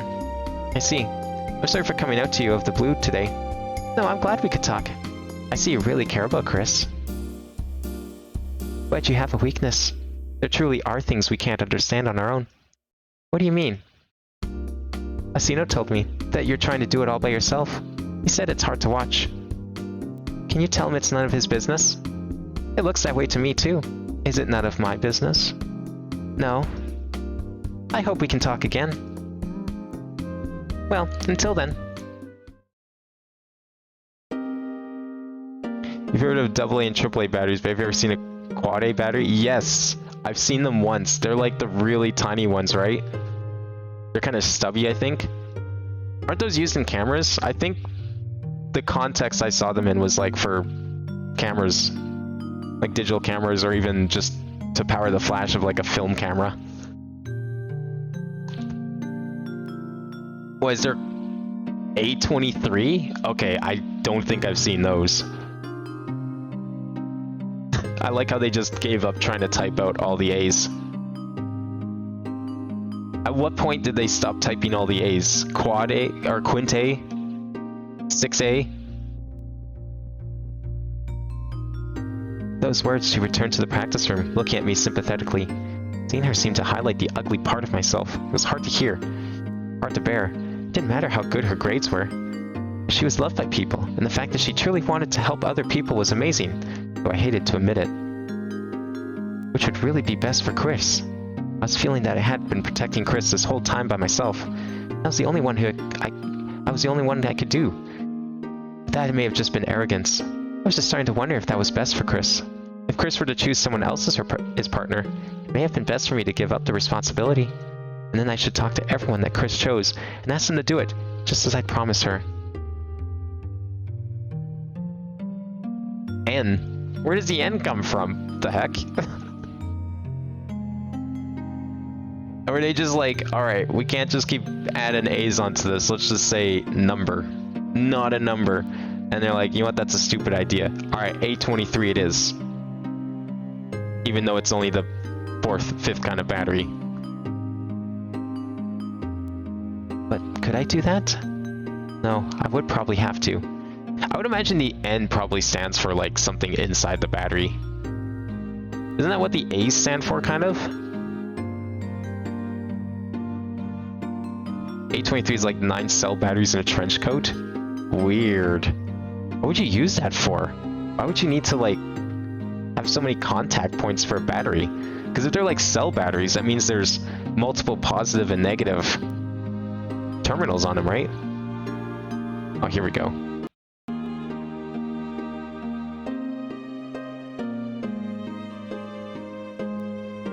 Wait, isn't that most batteries?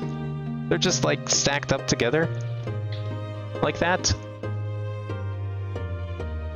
Like, aren't AA's also kind of like that?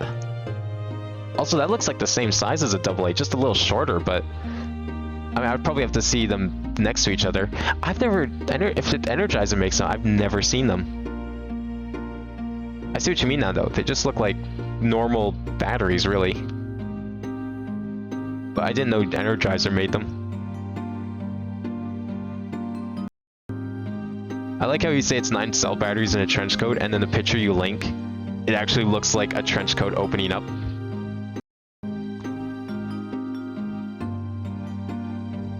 Oh, here's sizes. Oh, wow. Okay, so it's a little shorter. What's an E90? Is that the N battery? And then A23. That's weird. I wonder what those are more normally used for, because I think I've seen the quad A's for, or maybe it's these ones actually. Maybe it was the E90s or A23s that I've seen for cameras, because they were like really short batteries, short and stubby. Definitely weren't these quad A's. That was something else. I don't remember what I've seen quad A's for.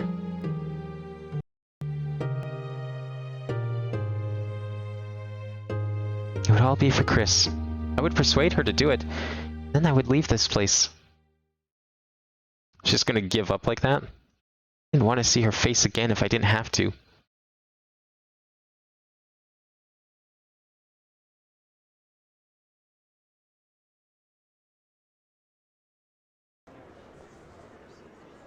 Chris suddenly invited me to practice that day. Can we practice together today? Huh? Really? I asked in surprise. Many things had happened last week. Because of that, I lost my self-confidence. It's what was really best for Chris. That's all I was thinking about. But if he was inviting me like that, maybe I could have a little hope? Really? I mean, I'm the one asking you. Oh, right. Yeah, if you want to, that's fine. Please, if you can. Of course. Okay, let's go. So, what songs shall we do? Chris asked the moment we arrived in the practice room. What about the song I saw before? It looks like you've practiced it a lot. You thought about vocals when you wrote it, right? That's true, but... Chris said this awkwardly. Haven't you written a song, Torta? I wrote one, but I was only thinking about vocals. How about that? Let me see the sheet music, if you have it. I guess I don't mind showing it to you. What good would it do, listening to a song I wrote to sing solo? Chris's song was written better, and more than anything else, it was written to be sung as well. Despite those thoughts, I still ended up handing him the sheet music. Maybe Chris has his own ideas for the song. Then Chris spoke after gazing at the page for a while. Yeah, it's definitely been a while since I've seen a Quad A battery. I've seen them a couple of times, like it really depends on a store selection. If they have like a whole wall of batteries, they might have them. But you're not gonna find them at a grocery store. I've seen them at like Canadian Tire and maybe The Source. And sometimes Walmart. But that's it. I think Zeller's had them when they still existed. But I can't remember how many times I might have seen them there. This is a good song. Really? Oh, thanks. I was genuinely happy at the compliment. I was confident in it, but that may have been the first time I had been complimented to my face. If I arrange the piano parts, I think I can play them on a fortel. Are you alright with that, Chris? I'm not too bad at sight reading. Yeah, you always have been able to sight read any song really well. Exactly. Anyway, truth is, I have a song, but I don't like it very much. So if we pair up, I was hoping we could use your song, Torta. I didn't really know the reason. I liked his song, but I also felt like he put an incredible amount of effort into writing it. The melody itself was very much like Chris.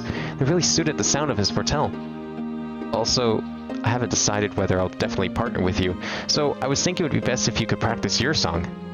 Chris continued as if making doubly sure. If he was that concerned, then I'd have to be the one to give in. Also, Chris's remark that he hadn't been totally decided to partner up with me made me do it. If he didn't want me as a partner, why was he asking me? Alright, if you really think so, then there's no reason to refuse. Cool, thanks. And then we both went unnaturally silent. I forced out a cheerful voice to dispel the awkwardness. What he had said earlier worried me, so I felt like teasing him a bit. But I only have one copy of the sheet music. Right, well, I only have one of mine too. Are you good at copying music, Torta? Better than you. No problem, I'll do it. Besides, it's not like I expected you to do it in the first place. Thanks, that's a big help. What else could I do? So, what about your song? Will you play it with other people? No, I won't play that song. Like I said, I don't like it very much. I see. I guess that's fine. I'd do that. It didn't seem like I could get any more of Chris at the moment. Nothing. So, the problem now is today's practice. Oh, right. Well, fine. I'll sing from behind, so it's okay. Behind? And you, of course. Could you stand next to me? I couldn't see it then, could I? Right behind me? Yes, like I said. That's a little... Can't you sing it without the sheet music, Torta? What? I wonder. Yeah, I don't think I could practice without the sheet music. We could actually be alone. I was sure he'd forgive a small lie like that. It's really small compared to the lies I was always telling. No, just be patient while I copy the music. You're not making it easy. So can you play with it without the sheet music, Chris? No, that's too much. If I'm going to memorize it, I'll need at least a week. Right? Don't sweat the small stuff. Now let's start. But, could it be you don't like people being behind you? I got the feeling that that was the case, but I said that to tease him. Ikea is pulling from Russia? Damn, like they're just gonna shut down all the stores? Holy shit. Yeah, I don't remember, like, I guess like the last, when was the last time something like this happened? Like, I mean, there's been wars and shit all throughout that part of the world, like for the last like 50 years, right? And we had all the wars down in the Middle East, and then some other countries had like rebellions and shit. But this one seems to be like a pretty big deal in the comparison. Because like the last time it would have been was like World War II, but we didn't have, that was a very different world. We didn't have like giant like warehouse stores and internet and shit. Wasn't like as the globalization definitely was not there yet. So I guess that sort of thing is just not something you would consider, right? This is like the first time we've seen something like that. We were just like, oh, you're gonna go to war. Okay, we're just gonna stop doing business here now. Sorry, see ya. Oh, you want to buy stuff online? No, we're just going to, like, close all possible forms of transaction. Yep. Because that's another thing I saw is, like, Steam is shutting down the Russian store entirely. And also because, like, they're blocking all credit card companies and any sort of, like, transaction software is just not working in Russia now. They've turned all it off. Chris is trying to acknowledge it, so I added one more thing. You're like a child. I'm not a child, so it's fine, right? Yeah. This is what made Chris so innocent and cute. Did he want to switch or not? It wasn't clear, but anyway, I decided to ignore the fact that Chris was a child. No matter how much we insisted that we were adults, we were still children in the eyes of society. Okay, let's try it again, sync. Can you really not sing it without looking? Of course. And that's why she did the thing she did. Cause she just wants to steal him. Can't believe this. I placed my hand on Chris's shoulder and looked past him at the sheet music. I didn't need to look at it, but it made me happy to be near Chris like that. Hey, begin. It won't do me any good for me to start by myself, will it? We need to face each other and get the timing first. We can do it without that. If you just start, I'll join. Singing along to Chris's foretell was an everyday occurrence for me. Although that was 3 years ago. Just today, okay? That's what I said. Go ahead. Alright.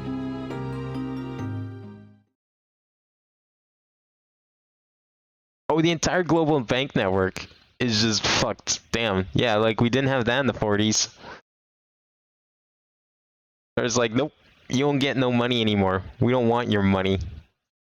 Your money's worthless anyways. We'd rather have your Robux. We did pretty well in the end. Yeah, that was way better than I thought we'd do. Our ensemble finished. We both caught our breath. We hadn't played together in several years, so I was filled with nostalgia. Realizing the fact made me a little sad. How did you think it would go? That's why I spoke in a cheerful voice, so I could be my normal self. Not like that. I meant that my arrangement was better than I expected. Patting yourself on the back. But it was pretty good, right? Maybe. Thanks. So I guess we should stick with the song. Got it. Let's practice some more. Right. We still have time. Okay, once more from the beginning. I had a rather happy practice like that.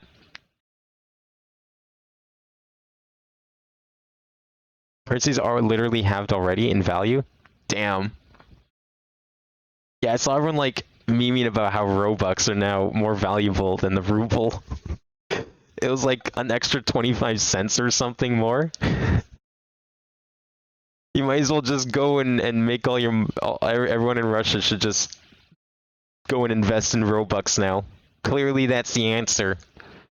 Oh, you need to buy food for the week? Well, I hope you made your money making some weird pet fetish furry sim. Adopt me too. Hope you know what you're doing. Gotta get your Robux going. Today was my third practice with Chris. You could say that all my days off were dedicated to practice. It simply made me happy. but thinking that I wouldn't be able to see Chris's back anymore made me kind of sad. Do you have like a fucking back fetish or something? Alright, let's start today's practice. You're kidding, right? Right? If I'm not, I'll be mad, of course. Don't worry, I brought it this time. Good. Chris ran his hand down his chest with a deep sense of relief. Did he hate it that much? He should have said something if that was the case. I could have copied it by the next day. Alright, let's begin. You're doing this on purpose. You are, aren't you? Of course I am, but I kinda got used to doing it this way. You're used to it too, aren't you, Chris? If I am used to it, but then it's fine. No, it's not. Please send me Robux, I need to feed my family. Robux will now rule the economy.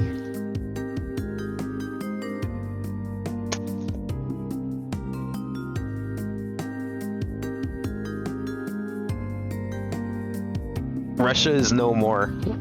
It's now Robloxia. Is it really no good? I made my eyes tear up imploringly. I really did feel sad, so it was about 10% true. Damn, what is she doing? Holy shit. Yeah.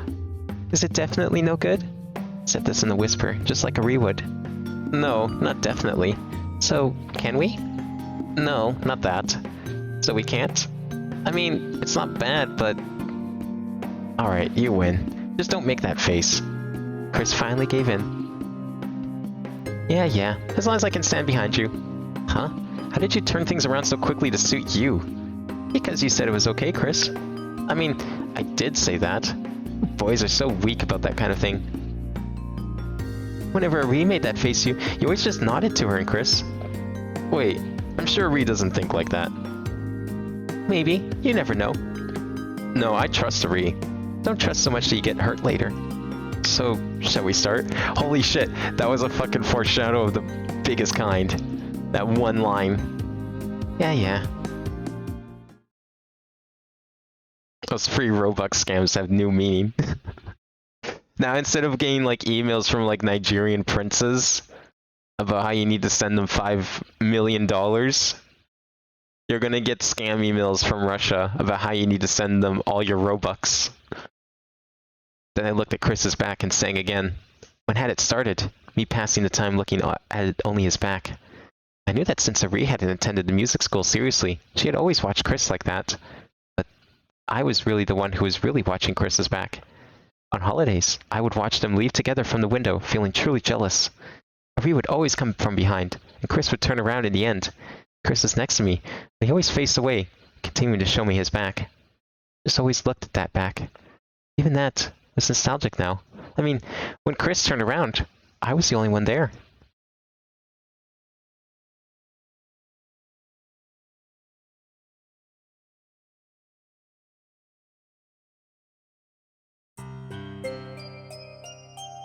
How would you like to practice together today? Huh? Chris invited me to practice with slight hesitation. After our last practice, things had gone kind of awkward between us. Chris's reply was so blunt that I knew what he was thinking. I didn't mind if he was doing it for my sister, but at the very least, I wanted him to stop showing that to me. I would have allowed it if he had written it in the letter. I was able to be normal with him in the cafeteria, but as we practiced together, I had to steel myself. He told me to invite you anytime. That's not what I meant. Huh? So, what did you mean? Think about it like this, in 2008, ruble is worth 0.042 of a dollar, now it's 0.0089. Holy shit. That's like actually worthless. Like, that's not like fucking Zimbabwe bad, but that's definitely getting up there. The ruble's like, I don't remember, how does their currency work? The ruble is like $1 to them? Like, it's not a cent. The ruble isn't their kind of cent, right? Like, you need a 100 of something else to make a ruble, or something like that, right? Because I know some countries don't really distinguish between whole numbers and fractions. Ruble is like a penny? Oh, okay. Yeah, that makes it even worse then, holy shit. Do they have like an equivalent of a dollar, or is it like the yen, where it's just like, this thing costs 1,000 rubles, or something like that?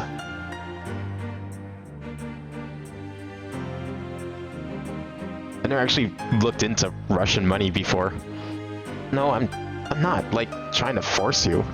Listen, that's not what I meant. So, what did you mean? Why are you inviting me, Chris? It's because I'm looking for a partner. So I'm a candidate? Yes. Do you really want me as your partner? If I didn't want you at all, I wouldn't ask you. At all. Do you not like the uncertainty? No. So, will you answer a question? Who are you partnering up with me for, Chris? Chris was listening to me silently, but I knew the reason well. Did Arie say something to you? She did say something, but that's not why. So would you pair up with whoever Arie says? I don't think so. Fine, let's practice. Chris followed me apologetically as I stood up from the chair. But there really wasn't any reason for Chris to apologize. Did Arie say something to you? No. I said it. I made it look like Arie said that, manipulating Chris's feelings, and now I was getting irritated by it. Oh, I can't wait till shit hits the fan when they go home. Torta. Chris was following me as I hurried along, but I couldn't turn around and apologize. I couldn't admit it. My feeling of regret towards Chris and my irritation at myself wouldn't let me, so I continued talking with my back to him. You said you wanted practice, right? That's true, but you know what I mean, don't you? And I stopped. I know. I really did know. If you don't want to, Torta, you don't have to. But you don't understand me, Chris. I'm not saying I don't want to partner up with you. Then I told another lie. I created a new lie so that the old lie wouldn't be discovered. Truth mixed in it didn't help me at all. But I was just thinking that if you were going to practice with me right after Arie said something, I would have liked it if you'd chosen me earlier. Then what should I do? Do you understand what I just said? I'm in the wrong here. I just got mad at it for my own reasons, so forget it. Sorry. And which one was true? I couldn't even know which one was how I truly felt. Was this a kind lie? Or was it my true feelings? Torta, getting it all off my chest made me feel better, so let's practice. That was definitely a lie. I wasn't saying anything to Chris. I told lie after lie. It was like I'd forgotten how to tell the truth. Alright. Yeah. We made up temporarily in the deserted hallway. As we pulled ourselves together and walked toward the practice room, Chris stopped and looked behind me. You two are pretty funny. Miss Cordell. Huh? Oh. It was tough to figure out when I should show myself. So you were listening. I heard you, to be more specific. She heard everything we just said? Well, we're gonna go practice, so excuse us. Torta. Yes. Do you have a minute before that? Miss Cordell stopped as we tried to scurry off. Oh yeah, that's right. She had like private conversations with Miss Cordell, like 2 or 3 times during this whole thing. What is it? It seems you've been practicing with Tortinita a lot lately. How did you know that? That doesn't matter. Why? Because I had told Miss Cordell about it. I was worried about Chris, so I had a long talk with Miss Cordell without his knowledge. The partner that Miss Cordell had chosen to introduce to Chris as a last resort was none other than me. But I wanted to hide that until the last second. If Chris chose someone else, that couldn't be helped. But there was no reason to think about that at the moment. It did seem that Miss Cordell wasn't planning on telling Chris for another reason. Anyway, how about you show me your practice? You mean now? But it's time for Asino's lesson. Asino just asked me if you could take today's lesson off. So I'm free now, and I came looking for you, Chris. Asino did? So you were looking for me? You're not together with Tortinita. Will you let me hear? Our performance? I don't think I'd want to hear anything else. Right. Chris looked at my face. Had he decided what to do? So, yeah, that's fine. I was going to give my answer, but Chris blurted this out before I had the chance. Is it alright, Torta? I don't mind. Okay then, so is the classroom alright? Yeah, I've got it all ready, so let's go right in. Understood. No hesitation in that voice. What made him that way?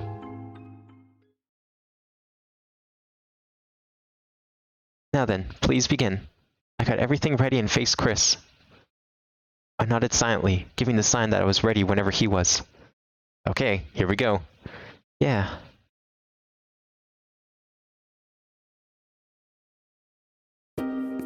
quite good. Miss Cordell looked at us and said this in her usual tone. It took me a while to get used to it, but it seemed that it was her highest form of praise. She heard me sing many times, but she'd never said that to me before. But listening to Chris's foretell and singing over it, even I knew why. My music was worthy of praise. I know that patting yourself on the back isn't good, but it's equally not good to be able to judge yourself properly. If there was no one like Miss Cordell to compliment him, I thought I could do it with confidence. Thank you very much. You've worked hard in a short time as well, Tordinita. Thank you very much. I bowed deeply to Miss Cordell and thanked her again. I practiced the song Chris wrote even after receiving it in secret from her. Unfortunately, we ended up using my song, but I couldn't thank her enough for helping me like she had. In a short time. I said it before, didn't I? You've grasped what you needed to do. Regardless, I'm relieved. Just keep practicing like that, but you're still far from perfect. We know. So, we'll go back to practice now. Right. I guess I'll go look for other students. Are you bored by any chance? Bored enough to watch students of mine practice. She said this and smiled. Okay, shall we continue? Right. Chris said this with gusto, unlike how he'd been until the morning. He looked like he'd gone over something. It was for me. Unfortunately, I couldn't say that, but I knew that Chris was dedicating himself seriously to practice. Then I looked away from Chris. I regretted writing it in the letter, and I hated myself because I'd probably write the same thing again.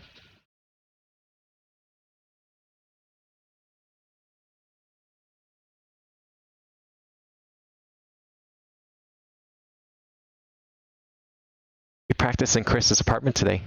We agreed to after lunch, but I left my house a little early. Chris knew my personality, so I was sure he wouldn't mind. If he was still asleep, I might be able to see Chris just after he wakes up. I thought that would be fun, but I would probably have to make myself scold him. That was my duty.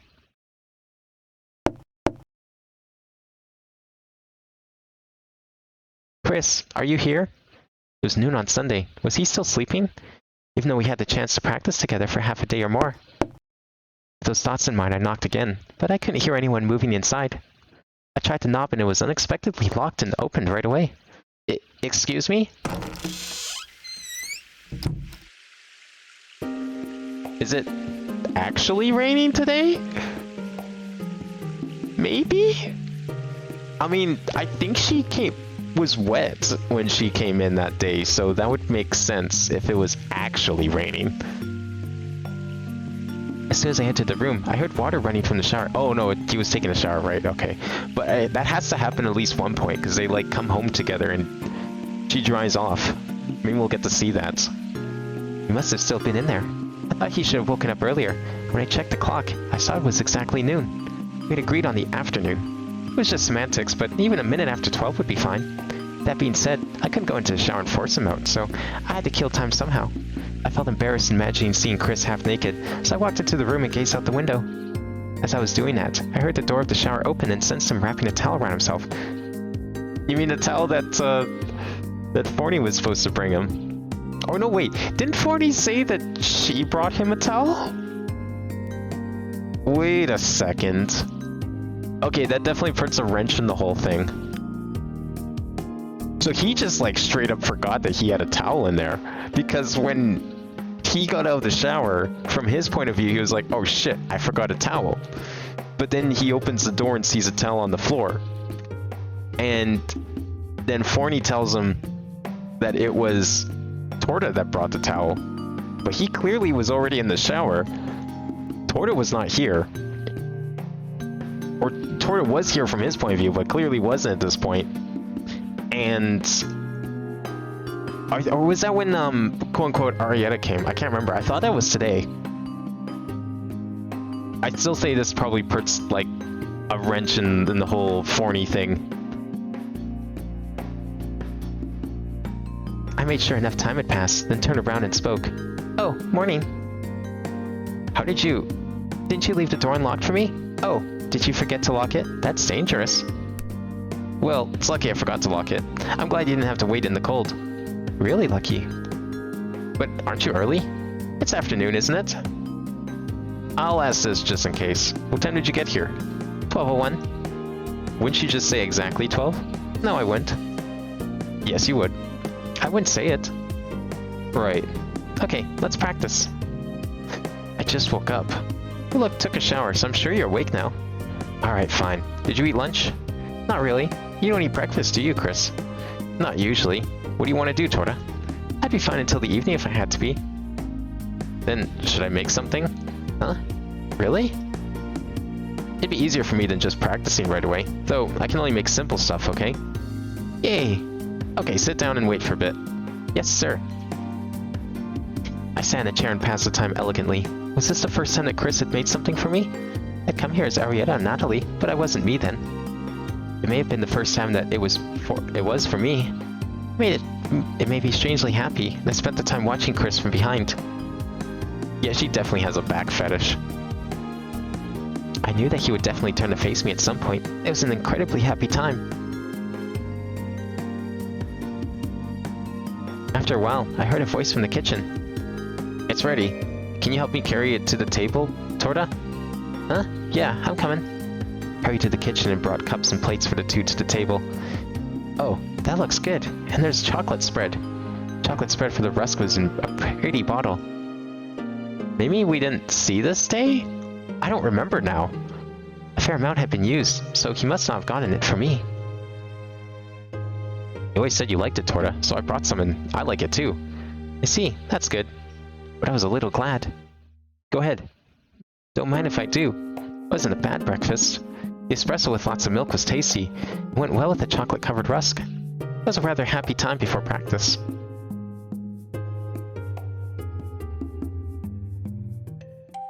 It's so weird seeing the sunset instead of just rain constantly. We practiced until evening. It became time for the letter to Chris to arrive. When I told Chris that, he went to get it. I'm back. Was the letter there? Yeah. Chris came into the room and put the letter in the drawer without opening it. Huh? Aren't you going to read it? Yeah, I'm going to read it. Then why did you put it away? Because I'll read it later, of course. Huh? You can just read it. Kinda got the feeling that I wanted to see Chris's face when he read the letter. Did he smile? Or did he just think a letter was a letter and read it calmly? Regardless, reading what I did in Chris's letters, I could at least be sure it wasn't the letter.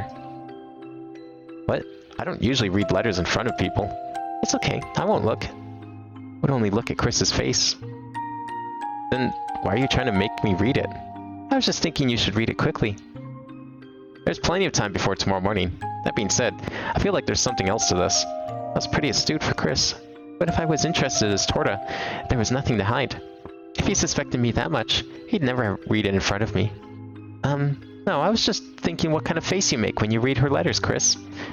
There's no particular face, it's just a normal face. So that's all. That's all. Unsatisfied with his innocuous answer, I tried opening the drawer. So this was the drawer I'd heard about. It was full of letters for me, different from the promise Chris and Ari had made. Don't do that. Oh, it's fine, I'm not doing any harm. I said this and took a letter out of the drawer. Huh? These are all letters under here. Pretended I didn't know and checked inside. He really was keeping them methodically. I wouldn't speak badly of others, but as a boys' drawer, it wasn't particularly interesting. Yes, so don't look. I can't look? You get the letters from Ari, right, Torta? That's true. I'm sure those are no different. She just writes what's happened recently and what she's doing. But you keep them so carefully. Well, I want to see your smiling face, Chris. I don't smile. Regardless, I'll read the letter and write the reply after you leave, Torta, so don't worry. So there's no hope. So, what did you want to do now? Do you want to go get something to eat? Yeah, that would be fine. Or you can make something, Chris. Are you as bad at cooking as always, Torta? I just don't think it's for me. Even though Ari is so good at it. Why don't you try practicing? I have been. I'd already been practicing with Grandma for 3 years. But I could only show him how good I was when I saw Chris as Ari. Oh, I see. So, do you want to try cooking? You're teasing me now. I didn't mean to. Wasn't mean that you heard it like that. I don't mind. If you say you really want to eat my cooking, Chris, I'll make something. You'll eat it too, right, Torta? I won't eat. Of course not. I'll just ask in case, but you've gotten better since coming here, right? Nina's good at cooking. I suppose you could look at it like that. I think... no. That's why you should cook, Chris. It was a little hard that I had to use begging voice like that. even though I could already make food that would satisfy Chris. But I hid that, and watched as Chris walked to the kitchen.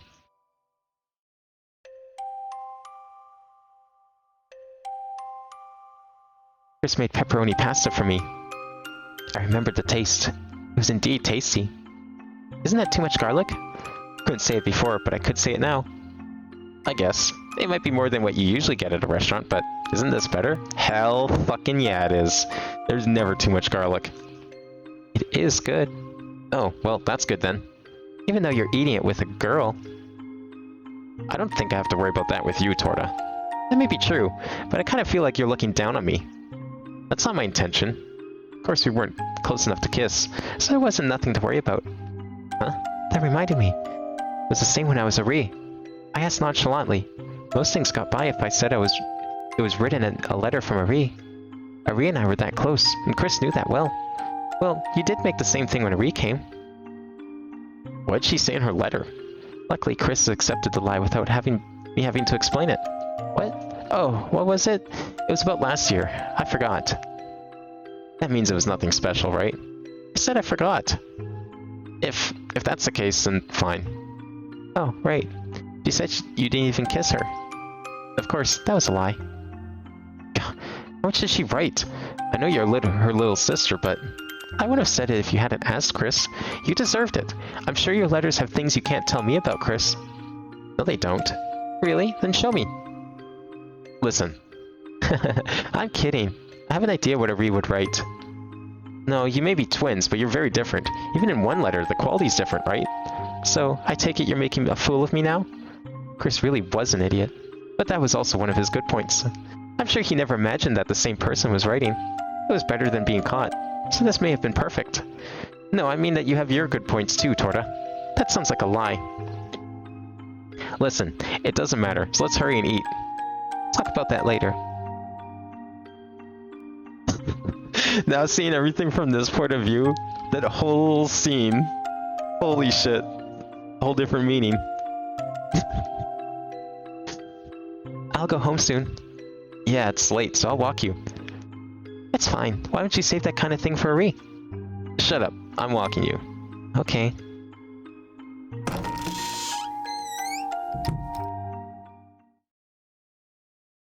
Under a streetlight, I asked Chris when we parted ways. Dangerous question that would break the close atmosphere we had that day. But I just had to ask. Hey, Chris? What? Do you plan on just making me your partner? What would I do if the answer wasn't the one I wanted? Well, it wasn't indistinct. The answer had already been decided. I would treat him kindly as Arietta and have him graduate like that. If Chris still liked a Ree, he could probably do better than I expected. And if a Ree didn't regain consciousness, Chris could handle that. I would just help him. If Chris really did like Arietta, he would probably hesitate. He would think it was okay not to make a decision yet. That's why I tested Chris. I do. Chris wavered for a very short time, then answered. That was a bad question. Can you decide here and now? Partnering up with me. Thought he'd answer that way if I asked him whether he wanted to make me his partner. That was Chris's personality. So I chose my words again and tested Chris again. I can decide. That's what I meant when I said it. Really? Yeah. Well, for who? I just couldn't ask the question that I had been planning to. But Chris continued, looking like he understood everything. For myself. Is that bad? If that was the case, I was fine with it. It's fine. I answered this in a whisper, accepting it. Well, thanks for being my partner. Sure. I just answered that and was genuinely happy that my decision about the future was being put off.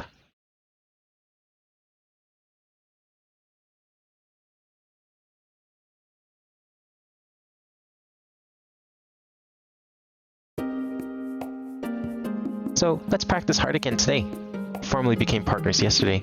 Of course, registration was after the new year, so we couldn't say it was official yet. But Chris had consented to my testing words. At that moment, we became partners, no matter if it was official or not. Yeah, there's 1 month left. Every day. Well, not really, but we need to practice a lot. Don't be too hard on me. Stop that. Now, it's not just about you, Chris, it's about me too. I know that. Really? Then hard practice will be okay. It depends on how hard, but okay. Unexpectedly, Chris answered with a confident tone. Good then, now let's practice.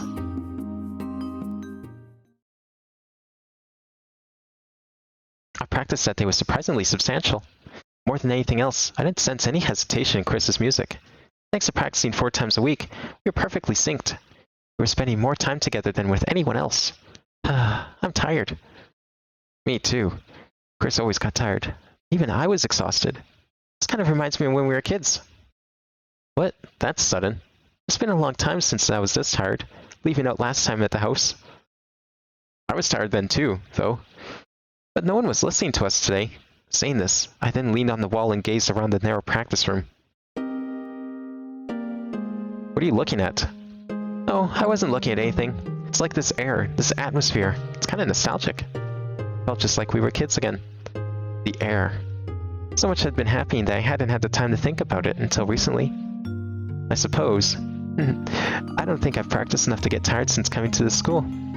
Of course I practice seriously, but we don't overdo it like when we were kids, right? So I was looking at the ceiling and thinking it was a little nostalgic. That reminds me, as kids we used to practice until we dropped into practice rooms, and we'd look up at the ceiling. That's right.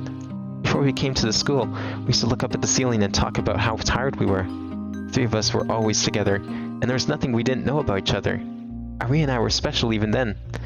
We were together almost too much, so much that we couldn't tell the difference between us. What Ari saw was the same as what I saw, and I thought that would never change, no matter how far away we were. But it did change once Chris chose Ari. Chris and Ari alone, the things I didn't know increased, and I was left behind. There was only one scene that Chris and I alone could share. It was this ceiling. Ari gave up on her singing ability right after she began. She stopped practicing seriously at the music school, but she continued attending. Sometimes she'd bring bread. Sometimes she'd come to check on Chris. But Ari never sang until she collapsed and stared at the ceiling with Chris. So this was ever so precious in the one scene that only Chris and I saw. But why were we able to overdo it like that? I answered while still looking at the ceiling. Because it was fun, right? Because I liked Chris. I couldn't say that. Even if that time came eventually, I was sure it wasn't now. I couldn't even imagine that day would come. That's true. It was fun for me. Those are rare words from the practice-hating Chris. I don't hate it, just I didn't have a reason to be serious about it. Also, it was probably that I felt I was required to. I asked carefully, so it wouldn't sound unnatural. Is there one now? A reason to be serious? There is, and I'm enjoying it. Oh. I desperately held back the urge to cry, and instead gazed at the ceiling. It wasn't me that he said he liked. But I had a feeling that Chris understood how I felt. For some reason, I almost started crying. And I had to keep looking at the ceiling until I calmed down.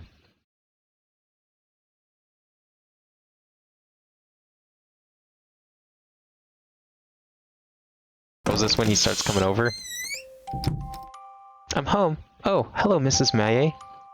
You're early, Torta. Everything's ready. Though today all I got ready were the ingredients and utensils, so you're doing it all yourself today. Right.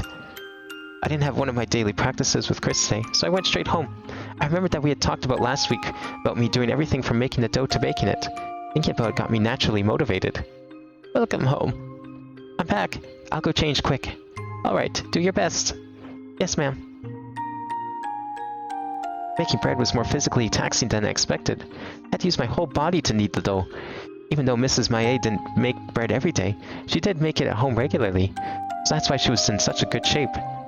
Okay, let's begin. Right. Probably wouldn't help me at all today. I had gone over all the details so much that I almost hated it, so it had to be all ingrained in me. Since this was my first time not just following instructions, I looked back at Mrs. Maye many times to make sure, and she would smile and watch over me. It took longer than I thought to bake, and while I was killing time in front of the oven, I could barely hear the old woman talking in the living room. Oh, can I ask for your help? Of course. It is for Tora. Thanks. I know you were looking forward to it. Don't you worry about it. After hearing my name, I was brought back to the president and called out to them. Hey, what are you talking about? Hmm? Oh, nothing special. That's right. Nothing for you to worry about, Torta. Hmm? In the end, the old ladies wouldn't tell me anything. What are they planning? Okay, this is the day. This is when Forney was supposed to come over. So what's going to actually happen? There's just going to be no Forney there, probably. I mean, we've already established that, but, like, anything else? Because he did kind of interact with Forney a little bit. Just a minute. Sorry to keep you waiting. You're a little early today, I guess. You're practicing at my house today. Chris was rarely late at times like these. He always took it easy and slept until the last minute when practice was at his place. But when it was at my house, he was usually on time, even a little early. I'm glad to see you, Chris. Just Chris talking to himself. I mean, that's what it kind of appeared as before, but you don't think anything of it because it was heavily established that no one else could see the fairy.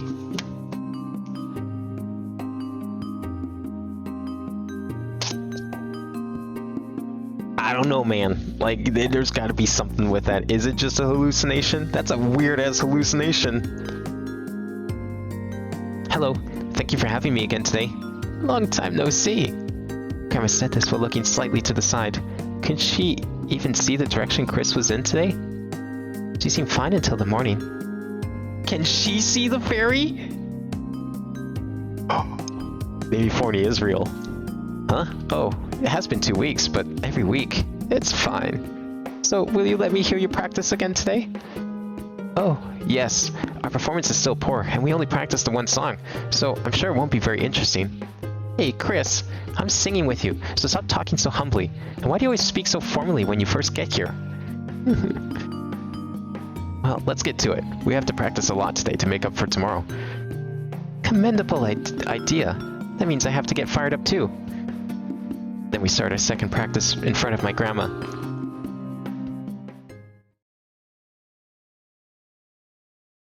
Silence descended on the room.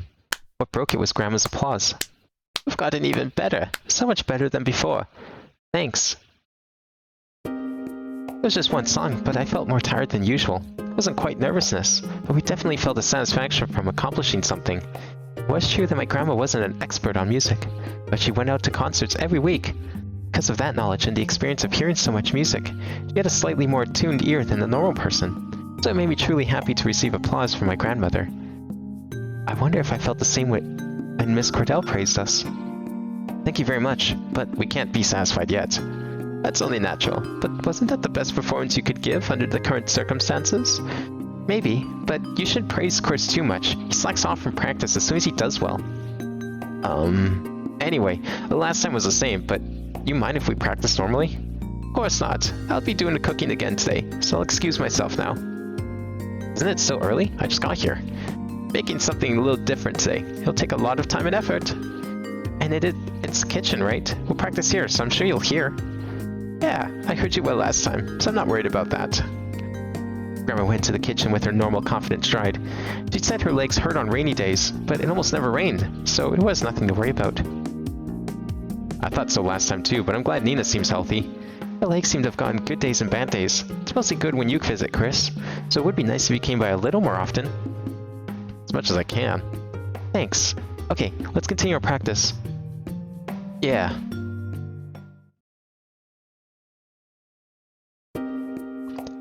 Now then.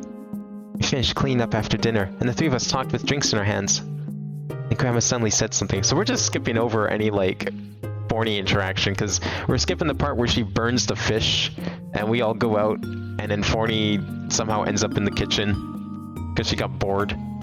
We're skipping everything. And Grandma suddenly said something. Now I have a special present for the two of you today. A present? Could that be what you said you owed me? You didn't have to. Even so, it's like a hand-me-down. I can't go, so I was hoping you would. Just like Chris, I didn't know what she was talking about. She didn't say anything to me. Did you know there's a performance at the concert hall tomorrow? I have 2 tickets for it. What? But that's the performance that you look forward to every year, Grandma. It was a concert performed at Natalie by a gathering of the students' alumni. Most of the tickets were given to concerned parties, and I heard that almost no regular people attended. Luckily, Grandma was friendly with the man selling the tickets at the concert hall, and she got them special. It was her yearly tradition to go to that concert with Mrs. Maillet and Aunt Natalie. I can go next year and the year after that. You two have never been, have you? This year's your last year, so it's perfect. Didn't, like, Chris comment on how that was weird that she bought 2 tickets, but, quote, only went by herself? Or something? I mean, I guess she doesn't. He wouldn't know anything about her friend. But I could have sworn he said something like that. So much I want to watch Street Guys sleep. All right, have a good night. Yeah, I'm probably gonna finish playing through this route at least. I'm not gonna stop this now. This is too interesting. But we have practice. At least like this route, it seems like there's a completely different route because the first choice I got, which was like a while ago, maybe an hour ago, involved, like, that's the choice you need to make different, I think, to get to a different route. So I'll probably have to do the other route next time. Listening to good music is a form of practice. Didn't you learn that? We did learn that.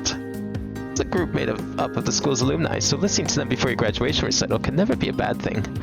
But 2 tickets? I was thinking of going with you, Torta. But now you have a splendid partner, so going with him. Oh, she even says something. Wait, never mind then. That's weird. Is she just trying to, like, keep up appearances? Is there a reason why Chris can't know about her friend? Because she just finished saying that she usually goes with Mrs. Maie. But then she just, like, said that she was going to go with Torta. There's something going on here with that woman. I shouldn't. Chris. Grandma's voice wasn't especially loud. Her tone wasn't stern either. But Chris withered at that single word. You will go. Chris, it's no use. You know how stubborn Grandma is. Right. Thank you very much. Yes, you're welcome. A concert starts at 3 o'clock, so if you're going to Mass, go early. So, can you come early in the morning? I remembered something about those 2 tickets. I'd asked her about it later, but now I had to give up on it. No, forget giving up. I was actually happy. I suppose I could. What time? 9 o'clock, I think. That's early. Even though you're always up at that early with Ari. Is there something wrong with me? No. So you can wake up, right? I was thinking I could sleep in this year. Oh, and you don't have to dress formally, but you should come in your uniform. Oh, that's true. Understood. Okay, I'll go home soon. Have an early start tomorrow. Well, that's fine. Okay, well, see you tomorrow. Where should we meet? I was thinking of what time Grandma spoke up before me. Why don't you come pick her up? Alright, I'll be here at 9. Is she, like, also in on this whole Torta, you should totally steal Chris away from Ari thing? Does she know something? Is Ari dead? Ari's totally dead. Oh, will you really come? Looks like I don't have a choice. That's not very nice. I'm kidding. I was thinking I'd pick you up anyway. Liar.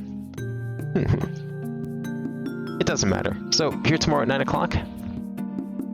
Yeah. You can't come in normal clothes. Yeah. Chris answered like that, and laughed a little as he left. So, Grandma? After the door was completely closed, I turned to my grandma to make sure. What is it? Those tickets. Are they from Mrs. Maie? Yeah, so you remembered. So this is what you were talking about then. That makes things easier then. Go and enjoy yourself. It'll be a good experience. But you were looking forward to it. I'm looking forward to you and Chris more, Torta. You may feel that way, Grandma, but Mrs. Maie, it feels the same. She cares about you, Torta. She says she looks forward to coming here. You're like your own granddaughter. But she gladly gave it up for your love life, Torta. You can't let that go to waste. Love, that's... You like Chris, don't you, Torta? It's okay, I know that much. But is it about Ari? Yeah. Grandma got right to the core of it like that. Torta, listen to me. Chris comes by often now, right? Yeah. I'm sure you already know, but that boy has gotten happier. It's totally different than when he first came here, and I know just who to thank for that. That's not me. It's the illusion of Ari I made inside myself. Chris depended on that. It is you. It's not Arietta. Arietta can't do that anymore. But nothing. Listen. Yes, ma'am. Torta, think of yourself more. Not for Arietta. Not for Chris. Do something for yourself. Grandma. That wasn't it. I just kept apologizing in my heart. I was always lying for my own desires. For Chris. For Arietta. It was all lies. I liked Chris, and I wanted to be with him. That's why I was his partner now. But I couldn't put that into words. My tears just spilled over, and I felt that I was deceiving my grandma, who always worried about me. My tears just wouldn't stop.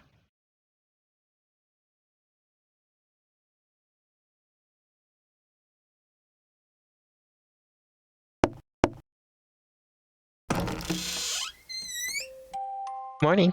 Looks like you actually woke up. I guess. Chris stood in the doorway, dressed in a school uniform. I cried myself to sleep the night before, but I took a long bath in the morning, so there was no traces of that remaining. Is Nina already awake? Of course she is. She's up early every day. Oh, I'll go say hi. Chris passed by me and greeted my grandmother in the living room. Good morning. Thank you. Huh? Because you came to say hi. Oh, right. Thank you for today. For the tickets to the concert you were looking forward to. It's fine. You go listen to lots of music. Yes, ma'am. Maybe Chris was still being polite, as he bowed with a slightly gloomy expression. Perhaps I should have been polite as well. But Chris didn't know the truth, and he thought that my grandma gave up on going to the concert for him. That being said, I couldn't tell him the truth. Chris, we have to go to church soon. I spoke to Chris in an especially cheery voice. That way, Chris wouldn't notice anything. Oh, yeah. Alright, we'll be back. Grandma, it depends on the time, but is it okay if we don't come back before the concert? That's fine, of course. It may be difficult for you to find somewhere to eat, but I don't mind. Yes, ma'am.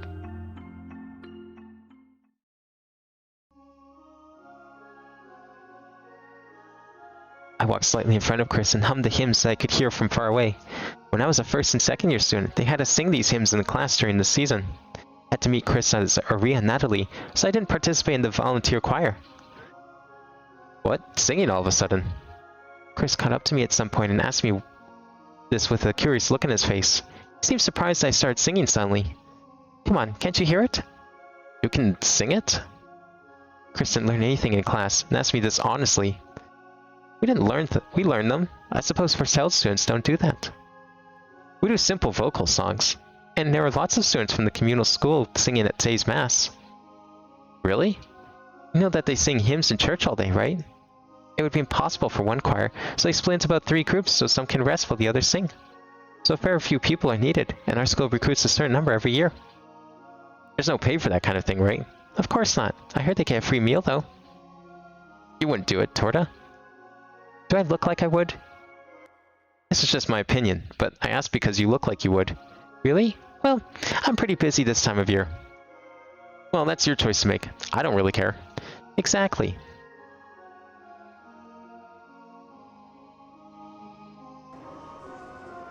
The cathedral shone like a giant sculpture in the sun. It was beautiful. If you were to name the 2 most famous places in the city, it'd be the cathedral and the concert hall. The line to receive the priest's blessing and pray at the mass was so long, and Chris and I queued up at the end. Maybe another 30 minutes or so. Chris said this in a quiet voice. People around us weren't talking much either. As the sound of the choir got louder, the people around us became quieter, making us keep it down ourselves. Everyone came there to pray, so that may have been natural. There are more people than I thought. It may be an hour. There's usually half this many at this hour. Uh-huh. I answered at once and quickly put on a smile. When Marie and Chris had come here, I was supposed to have been house-sitting. If he asked for details, all I could do was answer that I read it in a letter from Marie. I couldn't think of how to explain anything further. I hid that under another smile and looked away, pretending to face the front of the line. Chris seemed to stop talking at that, and instead was listening to the hymns. After a long time, we entered the chapel, where the hymns sounded even more powerful. It stirred my blood as a voice student, and I just wanted to start singing. I held that in and followed the line inside. The line progressed slowly, so I closed my eyes and imagined myself as part of that song. When I opened my eyes again, the line had moved forward and it was almost my turn. Because both of us were in a single line, Chris and I would be blessed together. As the person in front of us stood before the priest, we bowed. Bless me, Father. We both said this at the same time and took a step forward. The priest's blessing was over quickly, and we then moved to the side of the line. So after this, we'll stay a little longer. Oh, yeah. Guess you could call it our yearly tradition. We stayed behind the church to pray. The main reason for praying was to reflect on one's life up to that point. I had told so many lies I had no time to regret them. I would have to keep lying. However, it was only for 1 more month. I didn't know what would happen after that. Would the time for Chris and Marie to see each other come, or would it not? And what about me then? Where would I be? Would I remain in the city? Would I be with Chris? Was my desire to be with Chris too much to ask for such a sinful person as myself? I opened my eyes to the sudden moment of silence. Chris was still praying next to me with his eyes closed. Our eyes met when Chris opened his. He spoke shyly, mistakenly thinking I had been staring at him. What? I shook my head silently and urged him outside. We should get going.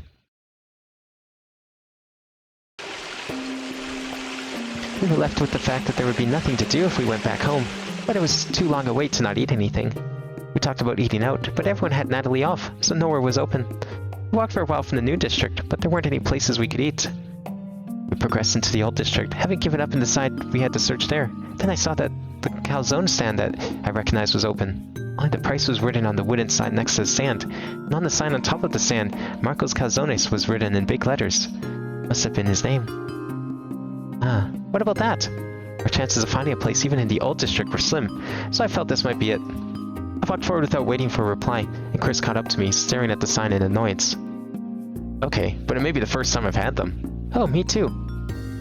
What, you too, Torta? When I think about it, I'd spent my days off practicing, and I don't think I'd gone out with friends in 3 years. I didn't have as few friends as Chris, but I couldn't think of a friend that I could easily talk to, like Asino was to Chris. I was always worried about Chris, and people realized that, so I was only able to have friends to a certain extent. Of course, I saw that as a good thing. So this is good then. I'm glad he came here on a day like this. Everyone has the day off, so he probably does better business than you'd think. As we were talking, a number of people had already lined up, just as Chris predicted. It was lunchtime, so there was probably a lot of people with the same idea as us. Okay, let's have this. Yeah.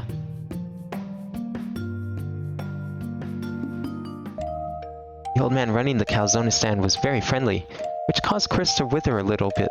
But he did give us a half-price discount, and liked the communal music school. Come to think of it, almost all the people of the city were nice to students of the communal music school. Sitting with Chris on the rim of the fountain as we ate delicious calzones and gazed at the scenery, time went by in a flash. The glass canopy covering the piazza was shining beautifully, bathed in the sunlight. That was really good, Chris spoke suddenly. Yeah, it was better than I thought. Still, it's hard to believe that was your first one, Torta. Didn't you like that kind of thing? Hey, what kind of image do you have of me? Well, I may have a little before I came here. That's exactly the image I have.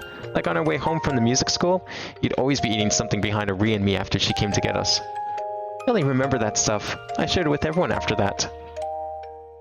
It was always your idea to buy it. Well, I won't deny that. Not that you won't, you can't.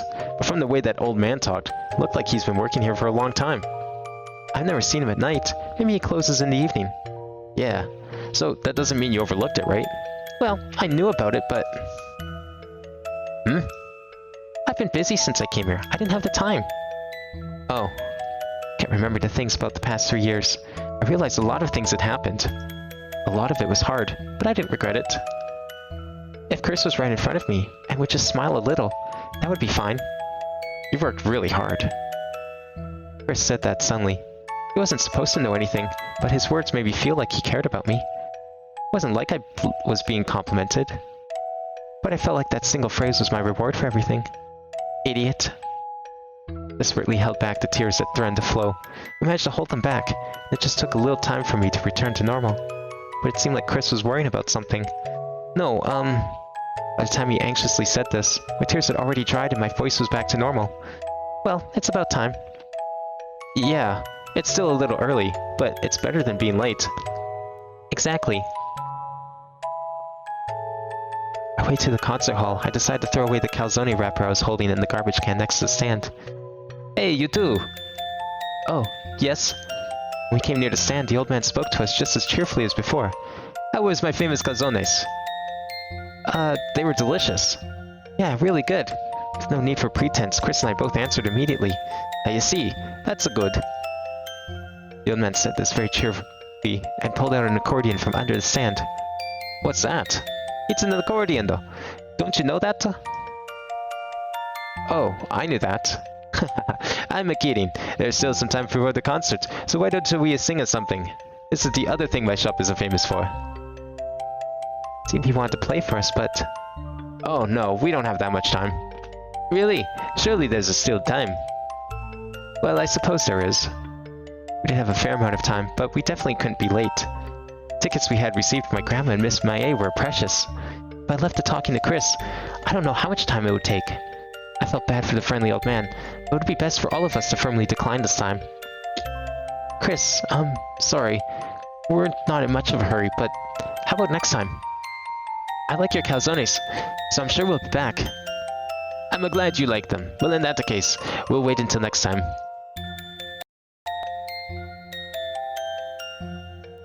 Man, even at this time of night, get it out of your bot. There we go.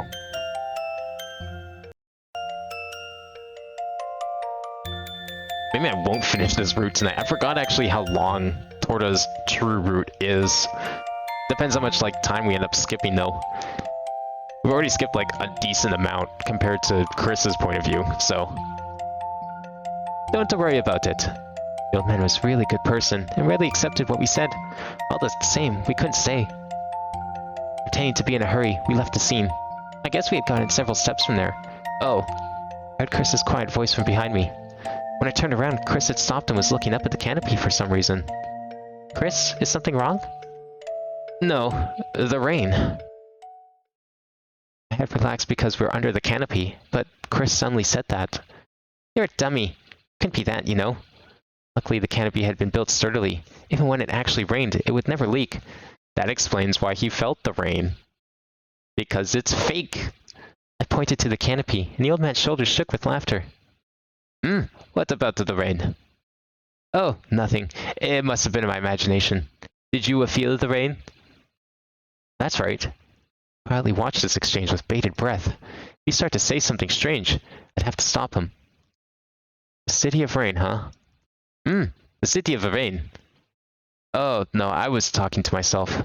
Haha, he's called that sometimes. Just, what are we talking about?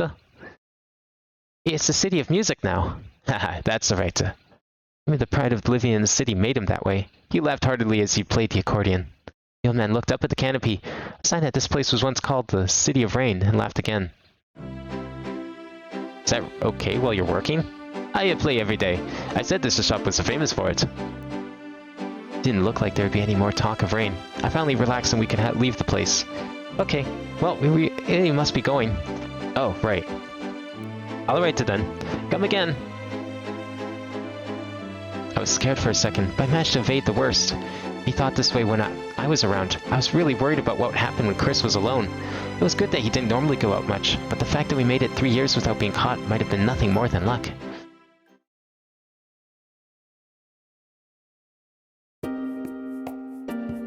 The long concert finished, and we went outside together. Yeah, see, we skipped this whole scene. That was like a whole ordeal in there. Phew, that was long. Really? I kind of felt like it was over in no time. Fantastic music enriched my heart. That was the truth. I shook my head, forcing myself out of a daze from all the excitement. But it was really good. Yeah, it was. But I wonder if this is the last time we'll come here. I wonder. If we're successful, next time we might be up on stage. That would be nice. You're talking like it's someone else's problem. Don't you want to be a professional? Honestly, I don't know. I think. But I thought you were naturally aiming for that, coming to this school. Let's talk while we walk. Chris started walking to avoid answering right away. I thought that at first. Then he started talking sporadically again. Becoming a professional? Yeah, but since I've been at school, my thinking's changed a little. So, what are you gonna do? It's kind of embarrassing, but I haven't thought of anything. That's ridiculous. I know, but I can't imagine it, me becoming a pro and performing on a stage like that. So I'm asking what you're gonna do. I don't know that either. I'm just concerned with the graduation recital now. Can you just give me that? You'll finally think about it when it's over? That's my plan. Well, alright then. Was Chris already remembering? What if that was the case? He'd realized that the letters from Marie were strange. At the moment, I didn't think so. Maybe he couldn't think about after graduation because he really hadn't decided. I felt like he somehow didn't want to graduate. Are you going to move right into being a professional, Torta? It's a secret. What's that about? I'll tell you when you decide and tell me about it, Chris. That was the only way I could answer. You could say that my future would begin once Chris properly faced the problem of Ari. Though, as the one putting that off, my saying this was a little silly. Anyway, I wasn't the kind of person who could say that about other people. Even so, I had to care for Chris, worry about him, and help him. That's mean. I don't mean to be. I was trying to get you to think about it, even a little, Chris. Am I that unreliable? Yeah, you're that unreliable. Whoa. Well, if you still haven't decided when the time comes, I'll think with you. I'll help you however I can. How's this gonna work when they go back home and then Chris finds the truth? Because, like, if she really wants to get with him, that ain't gonna happen. He's just gonna, like, well, okay. I would imagine he would be like, no, fuck you, you lying bitch. But we all know from Fal's route that the good ending on that route, he would totally not do it. We know that he's not gonna, like, just turn her down, do the logical thing. He's gonna make up some excuse to convince himself that he should stay. That's what's gonna happen. So she basically wins either way. Yeah, thanks. However I can. Really, that was what Chris wanted.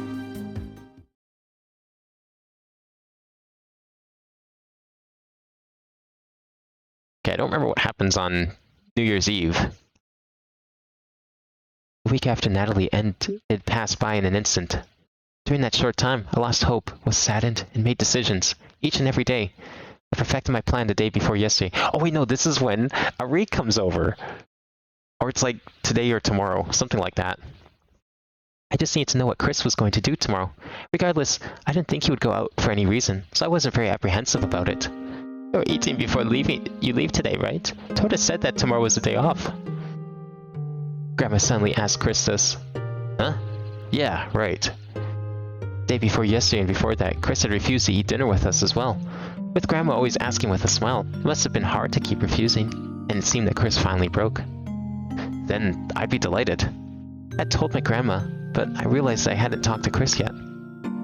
Chris looked at me as if to make sure, and I answered, yeah, to him with a smile. So it seems like this whole thing, the reason why they agree is because they all believe Ari's never going to wake up. And they're just like, alright, you can, like, we'll help you try and get with Kristen because we think it's going to make him feel better about everything. Kind of weird, but I guess that's kind of nice in a way. At Chris's favorable reply, Grandma walked happily into the kitchen. I didn't think there was anything to help her with yet, so I stayed in the living room and kept talking to Chris. We can take the day off tomorrow. Yeah. That being said, though, you don't plan on going out in the city, do you? That's rude. Huh. Do you have plans? That would ruin the plans I had made for Chris in secret. No. What? I don't, but I don't like the way you said that. I was surprised for an instant, but that was fine. Alright. So you're not going out anywhere? It's my day off. I'm going to sleep in. I'd appreciate it if you didn't say you wanted to go somewhere. I won't ask you. Well, it's fine if you'll be at home. What's fine? Nothing. I said there was no practice, but make sure you at least play your fortel at home. I suppose. Well, let's get a good rest tomorrow, and practice hard starting the day after.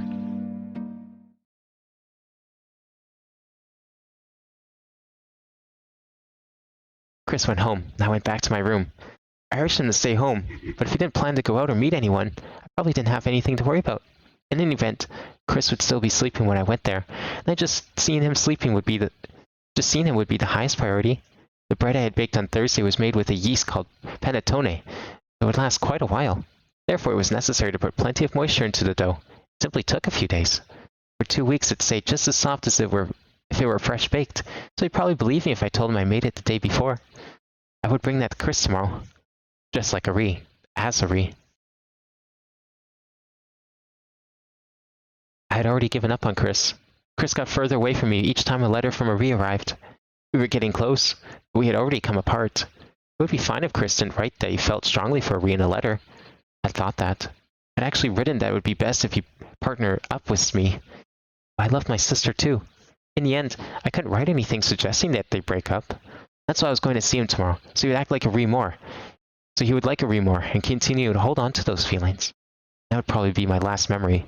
My last happy memory with Chris.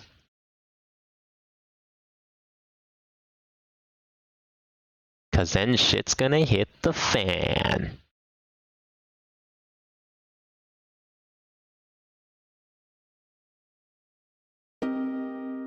When morning came, I tied my hair up and let it down again over and over. I wasn't supposed to have any doubts. I wouldn't go to meet him today as Torta. Definitely not. I decisively let down my hair and composed myself. Sister, I'll be back. A pasted-on smile was reflected in the mirror.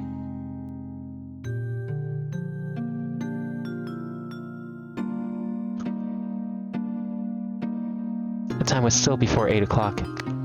Into a bag, I put the letter I wrote the day before and the bread I had wrapped. I hadn't written a letter to Chris on Thursday this week. I'd give it to him when I saw him today. I did that on purpose, so I wouldn't lose my nerve, and to force myself to do it. There was no reason to hesitate right at the end. Today was the day of parting. When I went downstairs, Grandma was already awake and drinking herbal tea in the living room. I hadn't told her about Chris. I told her the day before that I was going out for something else. I'll be back. Torta. What? Have a nice day. Oh, sure. I was a little scared, like she had somehow figured everything out, but I didn't think Grandma could see. I'd heard that Grandma's eyes could see shadows of people, but couldn't see color very well.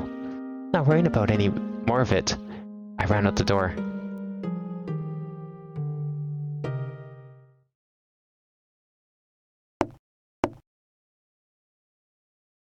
I knocked for the umpteenth time. I was fine. Chris wasn't out. He was probably just sleeping. Yeah, just a minute. I had Chris shout from inside and relax. Then I was kept waiting a while longer. He was probably changing. Sorry to keep you. Waiting? Good morning, Chris. Chris froze with a shocked expression. It was only natural. Thinking of what Ari would do, I made myself grin. I'm sorry, I came to see you because I like you. The script rose in my mind. It was how I felt, and maybe it was how Ari felt. No, I'm sure that both of us felt the same. Huh? What's wrong? What's with that face? Ari? You haven't seen me for a year. Did you forget about me? Arietta. I came here, and I just want to see you. Oh, really? What do you mean, really? I wouldn't come here as a lie. I've been here twice before as Arietta, but it was all lies. All lies. A dry laugh rose up in me. I couldn't come for Natalie, so I overdid it a little. I have to work the day after tomorrow, so I have to go home tomorrow morning. Just come inside. You must be cold. Thanks. Chris took my bag and put it in the corner of the room. Then he started awkwardly but happily speaking to me. I'll get you something to drink. Have a seat. Sure. Sorry this was so sudden. No, I don't mind at all. Chris was bringing me the same cafe latte he had made for me on some morning before. Chris came right back after starting the machine, sat down facing me. Did you take the day off from the bakery? My work for the year was finished on the 31st, so I took the night train right after. The bakery opens on the 3rd, so I have to leave tomorrow morning, like I said. Oh, that's rough. I'm sorry it's so sudden. No, not at all. I'm happy. Thanks. But you couldn't let me know? Because you're too busy, I guess. I wrote a simple letter to Torta that I'd visit in the new year. So Torta knew then. In that case, you could have written me a letter. But I wanted to surprise you, Chris. Is that bad? I really was surprised, but it's not bad. Chris said this in the mirror. I told Liza on the subject, so everything fit together. But I knew I shouldn't bring up that topic. To change the subject, I cheerfully gave him a New Year's greeting. Oh, right. Anyway, Happy New Year. You too. Are you still surprised? I am. Sorry, this is a little late, but do you have any plans today? No, even if I did, you'd come first. Thanks. Enough sorries and thank yous. I'm just happy you're here, Ari. Oh. I heard water boiling from the kitchen, and Chris hurried in there and came back. Those words should have made me happy. Ari's cheeks would flush with happiness, and she would probably try to hide it out of shyness. But I hung my head, desperately trying to hold back my emotions. I'm happy you're here, Ari. Chris said that with a smile great enough to make me want to cry. I had never seen that smile aimed at me. Are you hungry? Chris's voice from the kitchen brought me back to myself, so I recovered and answered. I ate some of the bread I brought on the train. When I gave this reply, Chris sat down again with 2 cups in his hands. Go ahead. Thanks. I can say thanks for this, right? Yeah, so it was a sleeper train like always? Did you sleep well? Yeah, I'm used to it now. I have plenty of energy for the day. That being said, most of the shops are closed today. I'm fine with just being with you. Chris blushed and looked embarrassed at the words. I had to make a happy face. Ari would smile and blush just like him. But this really is sudden. I was thinking I couldn't see you on Natalie, and then your letter arrived, Chris. I just couldn't wait anymore. I was thinking about you too, Arita. Right, that was written in the letter. I remembered what I came to do today. Also, I wrote a simple letter just to Torta. Oh, right. I got the letter and paper bag containing the bread out of my bag in the corner of the room. Here, take these. This is a letter? I wrote it at the station when I was waiting for the train. Don't read it yet. I'd be embarrassed. Read it after I go home. I hurriedly stopped at Chris as he tried to open the letter. If he read it in front of me, it would just make me sad. Chris probably would have hugged me with a happy face. I wanted to avoid that at least. Just a little while before, I thought I wanted to see Chris's face when he read the letter. But I couldn't even handle that now. Yeah, okay. That, and I made some bread. You haven't had any since I started working at the bakery, right? No, I had it all the time before I came here, though. It's been 3 years since then. I think it tastes better now. I'm looking forward to it. It will last for a while, so you can eat it whenever you like. It was sudden, so I couldn't bring much. No, this is pretty big. Even if I eat it in slices, I bet it'll take 3 days. But it'll be fine for a month even if you don't put it in the refrigerator. That long? There's a yeast called panettone. The bread lasts a long time if you use it. The bakery is famous for it. Wow, that's why it's such a famous bakery. Pretty cool, huh? I haven't eaten since I woke up. Maybe I'll have some now. You just woke up. It's still too early. You know me well. You woke me up. Then I'm caught. Can I take a shower? That's fine. I'll just rest here. Chris knew Ari well, and I knew that I didn't actually plan to rest, so I continued as I convinced him that I would really rest. Thanks. We should think about what to do today. Sure. Oh, don't look at me. Just sit there. Chris said that shyly while unbuttoning his shirt. Chris entered the bathroom while I was facing away. Oh, this is the part. Okay, never mind then. Had nothing to do while he was in there, and I looked around the room. I saw a basket filled with laundry. Maybe he was so busy with practice lately that he didn't have time to wash it. I thought he shouldn't have done laundry on Thursday, but remembered that he said the next day that he had slept all day. I picked up the basket with determination. We would probably do that. Arietta was good at housework like laundry and cleaning. No, you could say that was her identity. Just like I had singing. Ari had those things. Now then, huh? He must have been in a hurry, as the only things in front of the shower stall were the clothes Chris took off. Knowing he at least needed a towel, I got one out of the closet and put it on top of his clothes. I made sure he could hear the shower running and went outside. I had heard that there was washing machines in the common area at the end of the hall. Since there was no space to hang clothes on the roof, the dryers installed there when this place was still called the City of Rain were old, but still working. What? That's some ancient-ass dryer technology. That sounds like hell to use. I thought that they said that the City of Rain wasn't called that for like 100 years. What kind of dryers were they using in like... Man, I don't even know when this would take place anymore. I've given up trying to figure out a time period for this. They don't have telephones, but they have cars and lamps. And if they have those things, they should have telephones. So, I'm not sure when this takes place.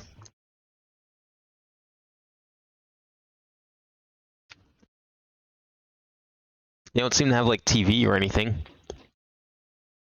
But if they have like dryers, I'm just going to assume it takes place like when the game was made, which put it around like 2004-ish.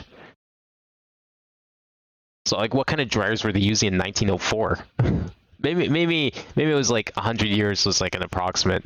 I don't know. When was like the modern clothes dryer invented, I guess? Never thought about that because I've seen pictures of washing machines, but those were very different. I don't know when dryers were invented. I grabbed the clothes from the basket to put them in the washing machine for now. Among them were Chris's pajamas, which are still warm since he just took them off. Was this Chris's smell?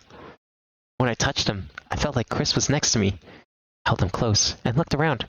I was worried someone would see, but luckily the hallway was empty. Ah, you're already out. That was fast. When I came back to the room, Chris looked angry as he dried his hair with the towel. Yeah, listen, I thought you said you were tired so you weren't going to do anything. But your laundry basket was full. Today was laundry day. It's fine, I like it. It's a common space if someone saw you. If they did. I mean, no, right, I guess they wouldn't mind. You're weird. I know. Oh, but maybe rumors would start if they mistook me for Torta. People that don't know you two might make that mistake, but that means they wouldn't know Torta either, so it wouldn't especially be a problem. Oh, but if there was a girl they didn't know doing laundry in the common space, they might be a little surprised. After all, this is an apartment for male students only. So haven't you told anyone else about me? No. No one other than the Sino.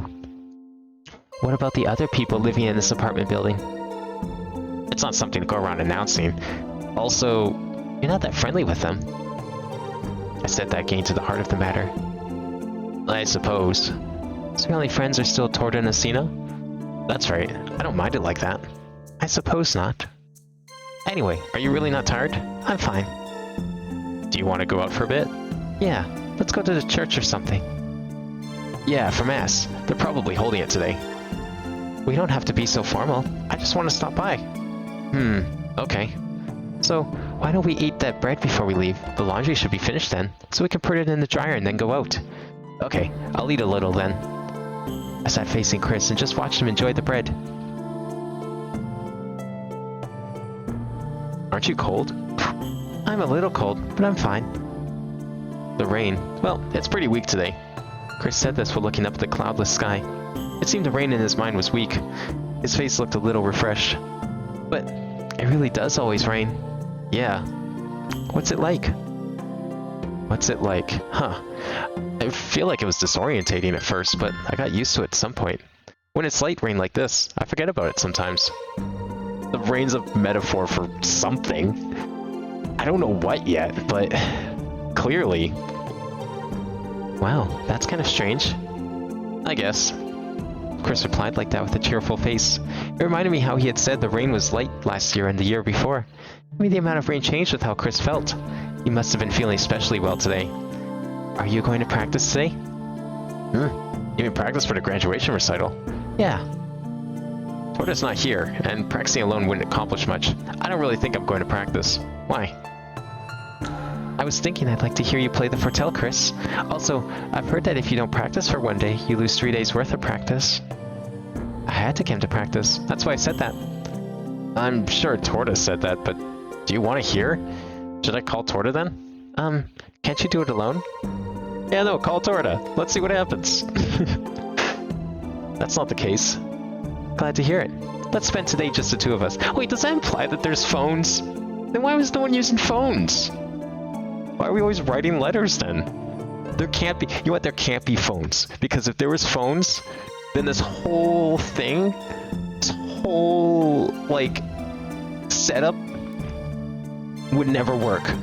Because then it's like, why are they writing letters? Why don't they just call each other on the phone? There can't be phones. Glad to hear it. Let's spend today just the two of us. Yeah, alright. Yeah. I was getting better and better at lying. Then I put on a fake smile and nodded.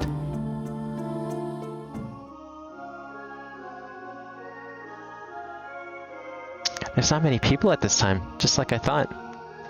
The parents with their children I saw at the entrance were inside, but the building was so large, I almost didn't notice them. There was no choir today, and the priest was standing in front, not giving blessings. All the people praying had their eyes closed in the quiet and somber air. Alright, we should pray while we're here. While we're here. That's why I came here, of course. Oh. Well, you did just come on Natalie. Saying this, I closed my eyes like everyone else. Unlike Chris, I had a lot to pray for. Counting the time since Natalie, it had only been 7 days. How many lies had I told since then? How many things have I done selfishly? I wasn't asking a god I didn't believe in to forgive me. I just want someone, anyone would be fine, to listen to what I had to say. And tell Chris. When I opened my eyes, Chris was still praying with his eyes closed next to me. I was wondering what he was thinking about. His cheeks started to flush with unnatural happiness. I watched him curiously, and when Chris opened his eyes, he asked me a question, sounding ashamed like he knew I was watching. What's wrong? I should ask you what's wrong with you. You're supposed to be praying, but you look so happy. I look happy? You were smiling. That would probably be the best way to put it. Hearing that, Chris looked troubled again. Trying to imagine what he was thinking would just be hard for me, so I stopped myself. We should get going.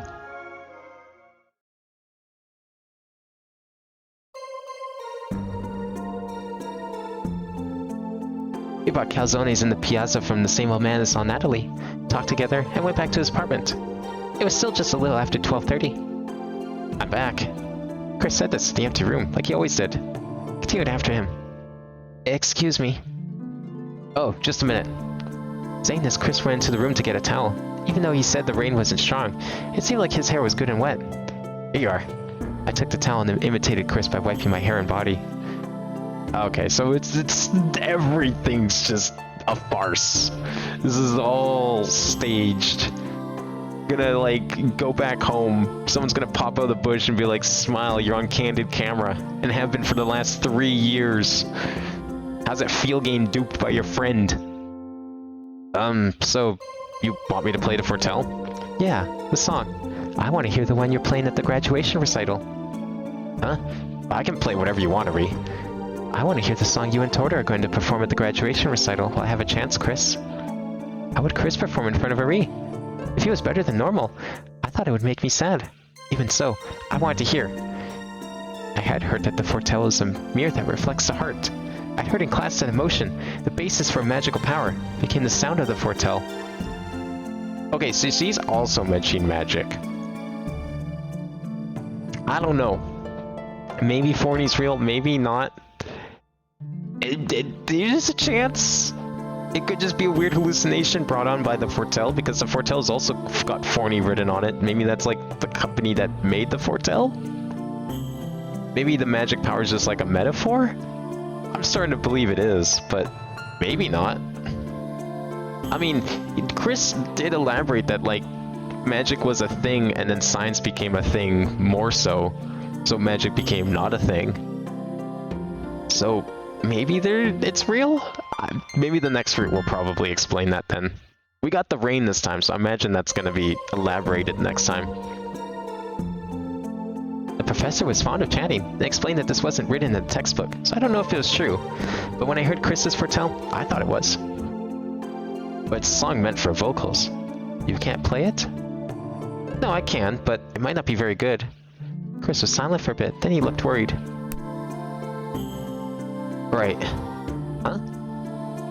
Nothing. Chris apologized quickly and then shook his head to show that it was nothing. What's that little, like, blip that you hear? Is that him smacking Forney? But, like, wouldn't he be smacking nothing? Because Forney's not there? Maybe Forney is real then. Because that's twice now we've heard it, and I think the context both times was him flicking Forney. I don't know.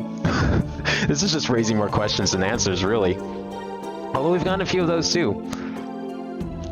Had he answered his own question? Then Chris looked me in the eye and spoke. Sorry. What's wrong? No, it's nothing, really. Maybe Chris was thinking about something else? If he was apologizing for that mean that he had to apologize to Ree for someone that wasn't here? No, that can't be it. That incredibly stupid idea ran through my head, but it wasn't possible. It was just my own wishful thinking. I was here today to put an end to that. Now, the song. You really want to hear the one for the graduation recital? I don't mind if you don't want to, Chris. I said that wasn't it. The parts where Torta sings the melody line might be a little lacking, though. Oh, I don't care about that. Or do you want to sing, Ree? Listen. I'm kidding. Hey, I don't like it when you write me off like that. And do you want to try and practice? You might get pretty good if we spend a day on it. You know best I won't, Chris. But it's been 3 years, right? Haven't you practiced at all? There is a piano at your house. You're teasing me now. No, I wasn't trying to. I just... You just... No, I was just kind of thinking you could maybe sing now. Would Chris be surprised if I told him I could sing? Would he just accept that I knew how to cook too? That I wasn't two different people, just one single person? Too bad. I'm busy at the bakery, so I haven't done anything. You don't plan to? People would just laugh at me. I wouldn't laugh. You did laugh when we were kids. That was a long time ago. But I don't want to. I'm fine just listening. I thought you'd say that. You do like to listen. As for singing, Torta does that instead of me. Instead. I'll make dinner instead, so you play the Fortell, Chris. Okay, I'll start with a different song. You want to hear more than one song anyway, right? Yeah.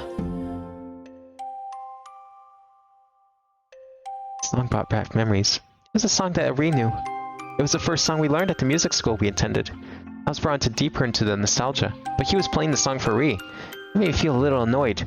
I wanted to say something lightly offensive. Even though it was obvious that he'd played it since Ari asked him to. Isn't this the easiest song you know? It just kind of popped in my head. I mean, I need to play a lot of songs, don't I? Watching Chris's face as he answered like it couldn't be helped, but like he was enjoying it. I really wanted to tease him, but it was the last time, so I'm sure I'd be forgiven for being a little selfish. Until I make dinner. I don't only practice new songs, so forgive me for playing the songs that come to mind. That's fine. Thanks. Easy songs will be best, so I'll try to remembering the songs we learned back then first. Does that mean you only want to play easy songs? At first. There's still a lot to come. Yeah, let's hope so. Alright then.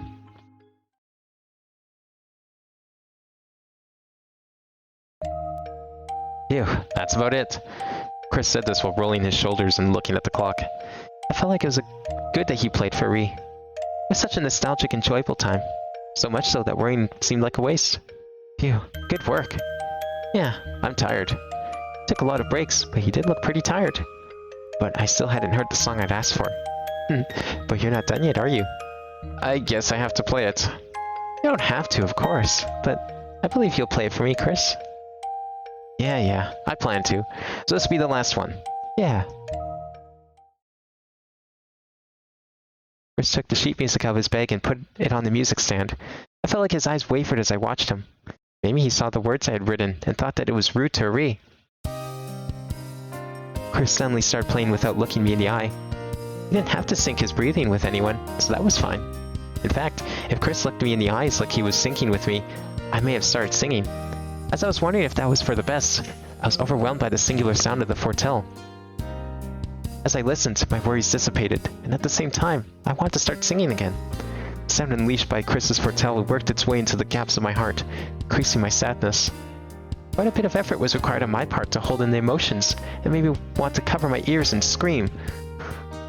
I forced my consciousness away from the music, lowered my eyes from Chris as he faced the Fortell, and closed them. Still, the music continued.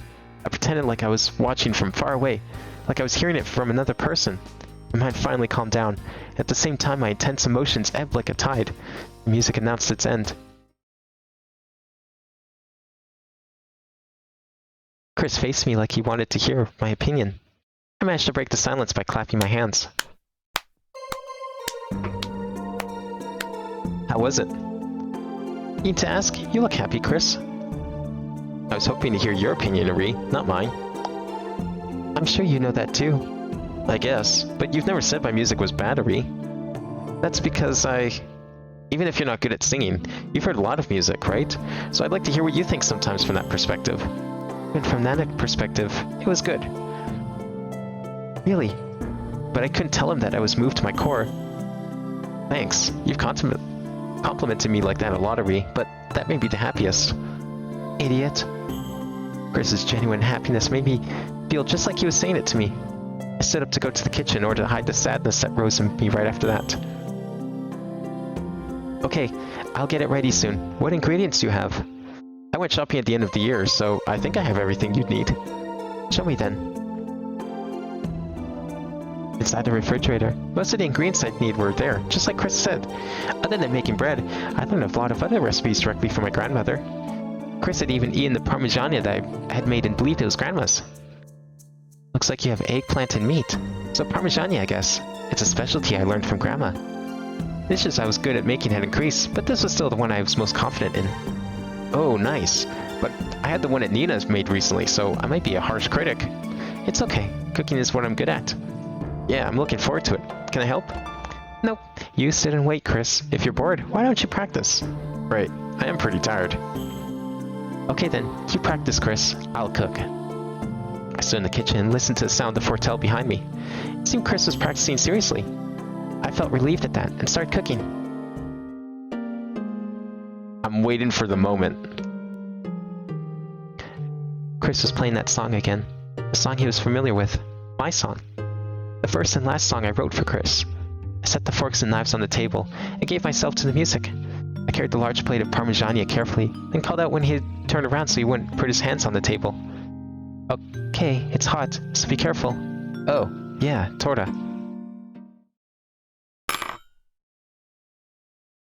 Huh? Oh, nothing. My hands went limp, and I could feel all the blood drain from my body. But it wasn't fear that I had gone caught. It was joy. I had to say it. That was the correct emotion. It was happiness from the relief I wouldn't need to lie anymore, and him calling my real name. Tortanita. That was my real name. I heard you singing, I just made a mistake. Chris explained in an unsteady voice. I knew right away that he didn't notice. I'm sorry.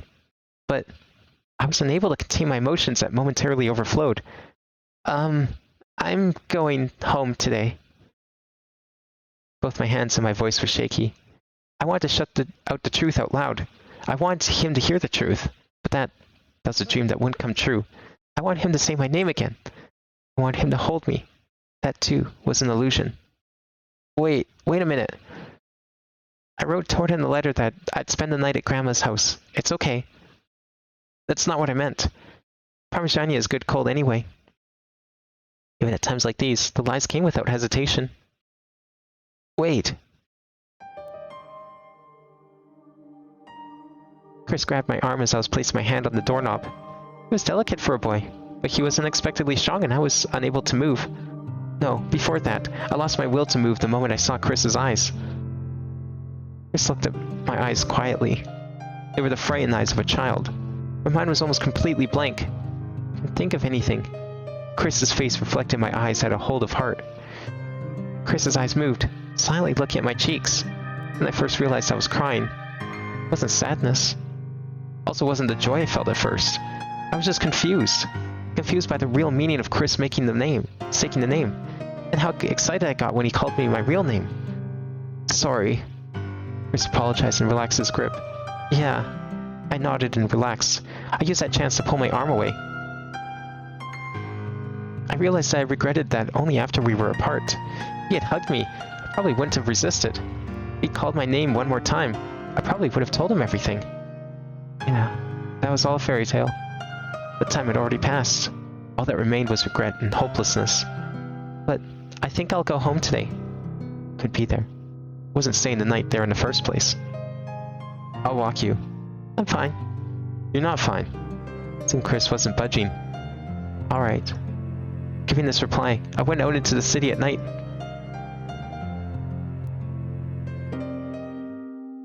Chris walked slightly behind me.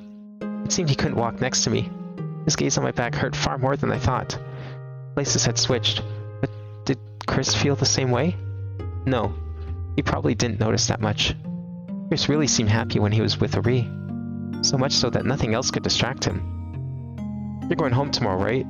I want to walk you to the station. Chris was silent until then, but suddenly spoke. I turned to answer, but I couldn't give the answer he wanted.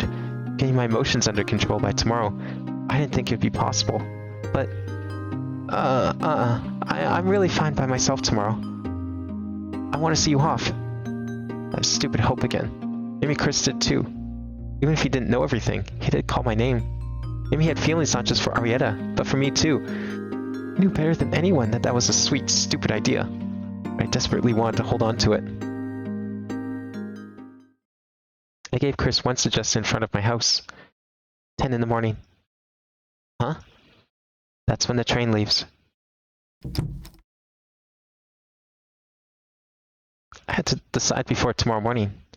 Meet him as Ari and forgive everything. Or meet him as Torta. Tell him that Ari didn't forgive him. Got it.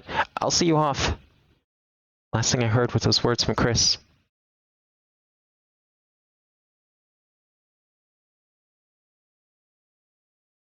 Okay, so I think there's another decision coming up, so maybe I will stop here. What time is it? Oh yeah, probably should. The weather outside was annoyingly nice. Fresh air flowed in through the window. It should have been a comfortable day, but I still didn't have the answer. I still need time to think, but it was already time for me to go. I was dressed normally today with my hair up. I was totally ready to meet him as Torta. On the other hand, I couldn't go as a redress like I was. I didn't want to look in the mirror that morning. I felt that only my terrible self would be reflected. Aria's clothes on the hanger to avoid wrinkles silently asserted their presence. Chris usually arrived at the last minute, but he would probably come around 30 minutes early this time. Maybe he'd even come a little earlier. Even so, I still had a little time. I had more than enough time to let down my hair and change clothes. I was still wavering, but all I could think of was when Chris would come. I didn't have time to change. I prepared that excuse in my heart. Maybe I would change. The moment I thought that, I saw Chris outside the window. Then, I had no more time. The moment I thought that, it made me happy. I had to go out like I was. It had been decided for me. That was the result of Chris wanting more time to talk to Ri. If he didn't care about that, he would have come later. I was going to see Chris, but I just couldn't look in the mirror. I heard Chris knock at the door at the same time I ran down the stairs. Grandma was already awake and sitting in her chair. Would it be bad if Chris asked about Ri? Grandma, I'll get the door. Oh, Torta, good morning. It's probably Chris. Yes, just a minute. With those words, I hurriedly opened the door. At the same time, I didn't forget to wear a sad expression on my face. Regardless, it didn't take much effort. Chris's face was just what I expected. Had he not slept the night before? I did my best to have a gloomy voice when I spoke. Good morning, Chris. Oh, good morning. Where's Ari? Well, I had thought of yesterday. It was like I knew this would happen. Ari is already gone. What? Why? The train came at 9. I'll tell you what she said. She'd start crying if she saw you, so wait until the next letter so you can talk calmly. I'd actually already decided what I'd write in the next letter. I wanted to test Chris. Letter. Oh. Chris said that like he remembered something, then made a regretful face again. Wonder what he'd write in his letter. Chris. Did you talk to Ari? A little. Oh. Today, let's not practice. That would be a big help. Hey, Ari wasn't mad or anything. Why? She said she wanted time. She wasn't mad though. That at least was true. Oh. I'm here if you want to talk. I was surprised at myself for being able to say that. But that was my true feeling too. Chris was seriously worrying, and I really wanted to help him. That's why I instantly told the new lie that Ari wasn't angry. Thanks, but... Chris's face was still clouded. I created some time to cheer myself up. No practice today or tomorrow. Practice will start on the 4th, when classes start. We'll get our feelings in order by then, okay? We don't have to take the time off. We can only do so much anyway. Don't act tough with that face. If you can't give your all to practice, it'll be useless no matter what we do. I don't think that will change even if we take time off. I was the one who wanted time off, but with him saying such a thing, I couldn't refuse. Then we can start practicing again tomorrow? Yeah, okay. Chris. What? See you tomorrow. I'll go to your apartment. Yeah, okay. See you tomorrow. Is she gonna, like, fake being sick then? Saying that, Chris then left. I couldn't watch him leave.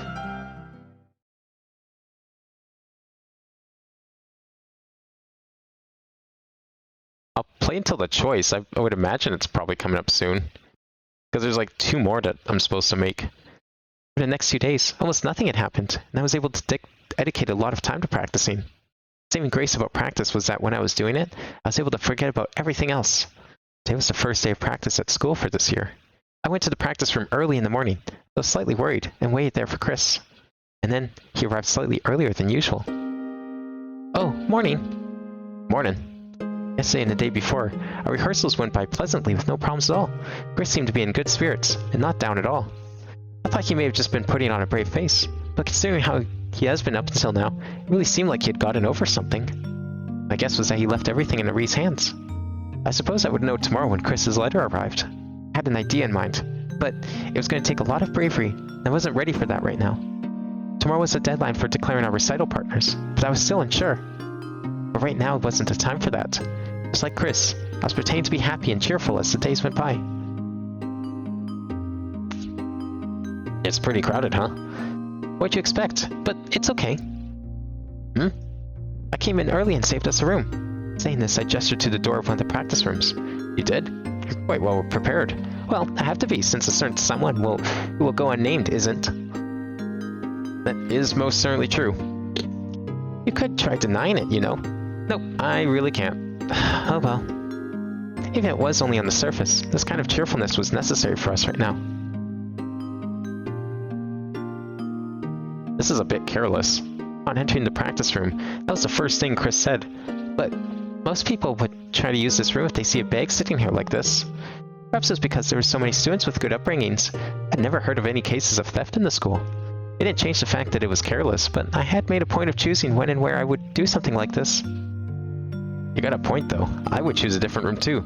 Exactly. And besides, I was here first. The room happened to be empty, and since I actually had arrived early, I didn't feel any guilt for keeping the room. That was also one of the reasons I came so early today.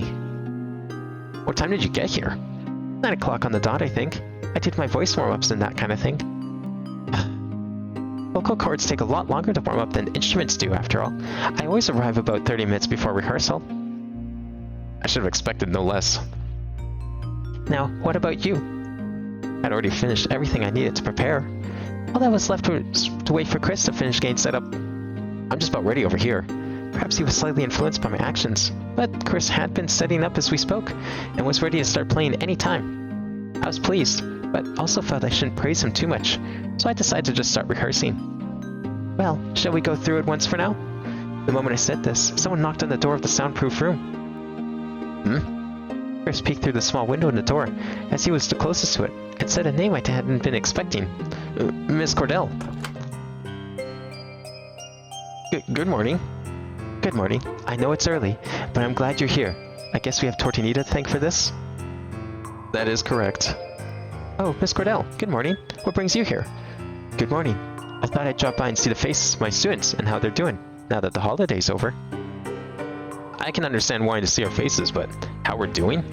I thought I'd watch you perform one more time. What do you say? Oh, in that case, please do. Yes, if you wouldn't mind. We'd really appreciate that. That's the spirit. Very well. 1:30 at the usual classroom. Sure. Well then, carry on with your usual practice. Just like she always did, Miss Cordell started her business concisely and then left. Miss Cordell had helped us out with so many things. I didn't want to show her a poor performance. Well then, I guess we have to make an effort to practice extra hard now. Focused myself even more upon saying this, and Chris nodded silently in response. Okay, shall we get going? Huh? Oh, it's already time. It's still a little early, but I didn't want to be late. We got up and started to make a move, so that we wouldn't have to stress. I felt the same as last time too, but it's a little nerve-wracking, huh? Chris literally seemed nerve-wracked as he said this. If you get so nervous just over this, what are you going to do when you actually perform on stage? You're supposed to be a guy. You're so sensitive. More sensitive than you are, at least. What are you trying to say?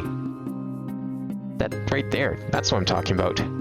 If I was as sensitive as you are, Chris, I wouldn't be able to cope. Cope with what?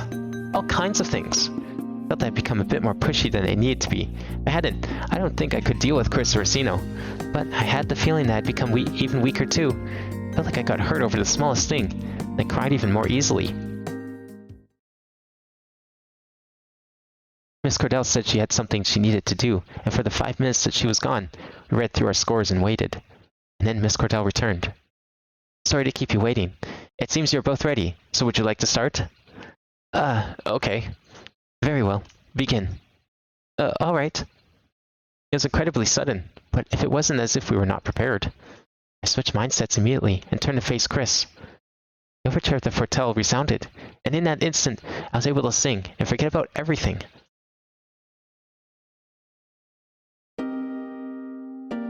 That was quite good.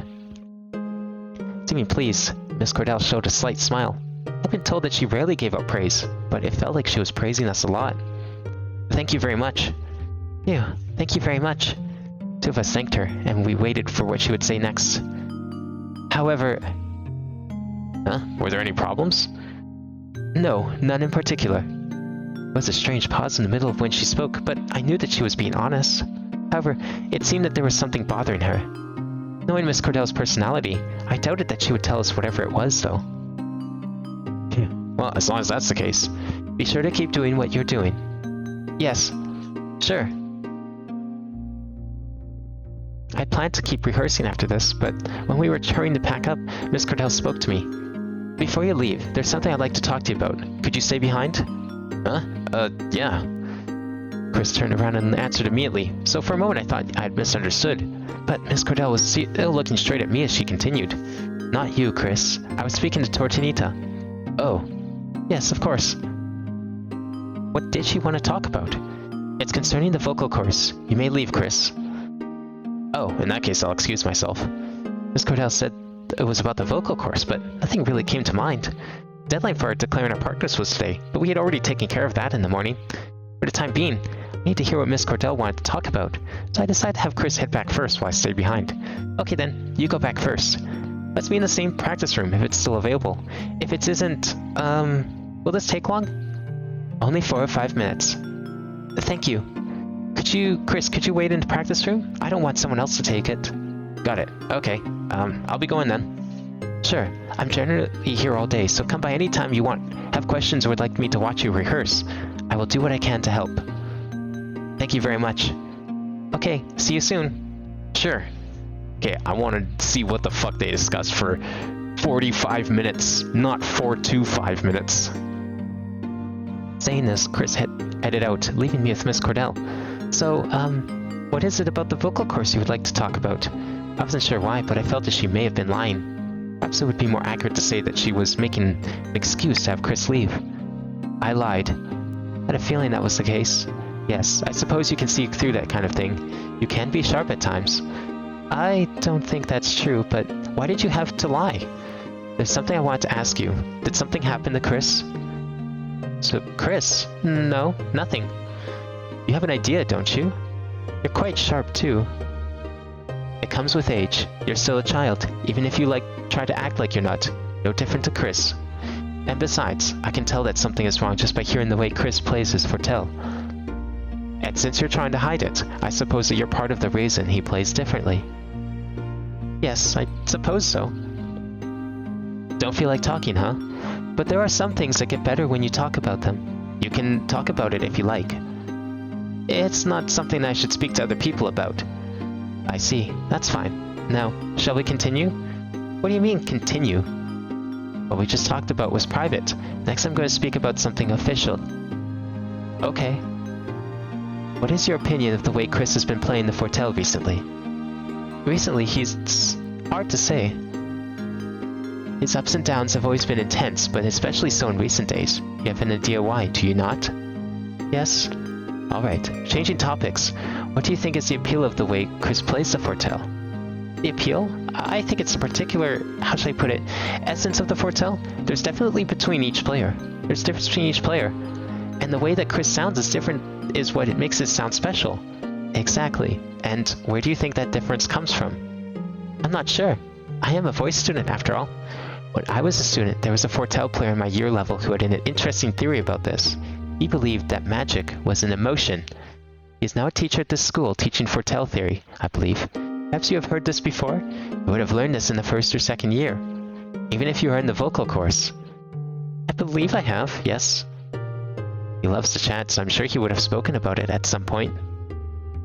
To tell the truth, I think that to some degree it is true. I feel that intense emotions are what bring out the sounds of the foretell. What was she trying to say to me? I still didn't understand, but she's not the type of person to bring up something like this without a reason. She would have just been concerned about not only Chris, but me as well. It would have been rude to say she was being especially serious, but she wasn't speaking in her usual seemingly emotionless way. Then, what is the greatest emotion that Chris has? Torninita, where does this magic of his music lie? Do I have to answer this? I'm deeply concerned about his future, and I think you are too. Sadness. His greatest emotion is sadness.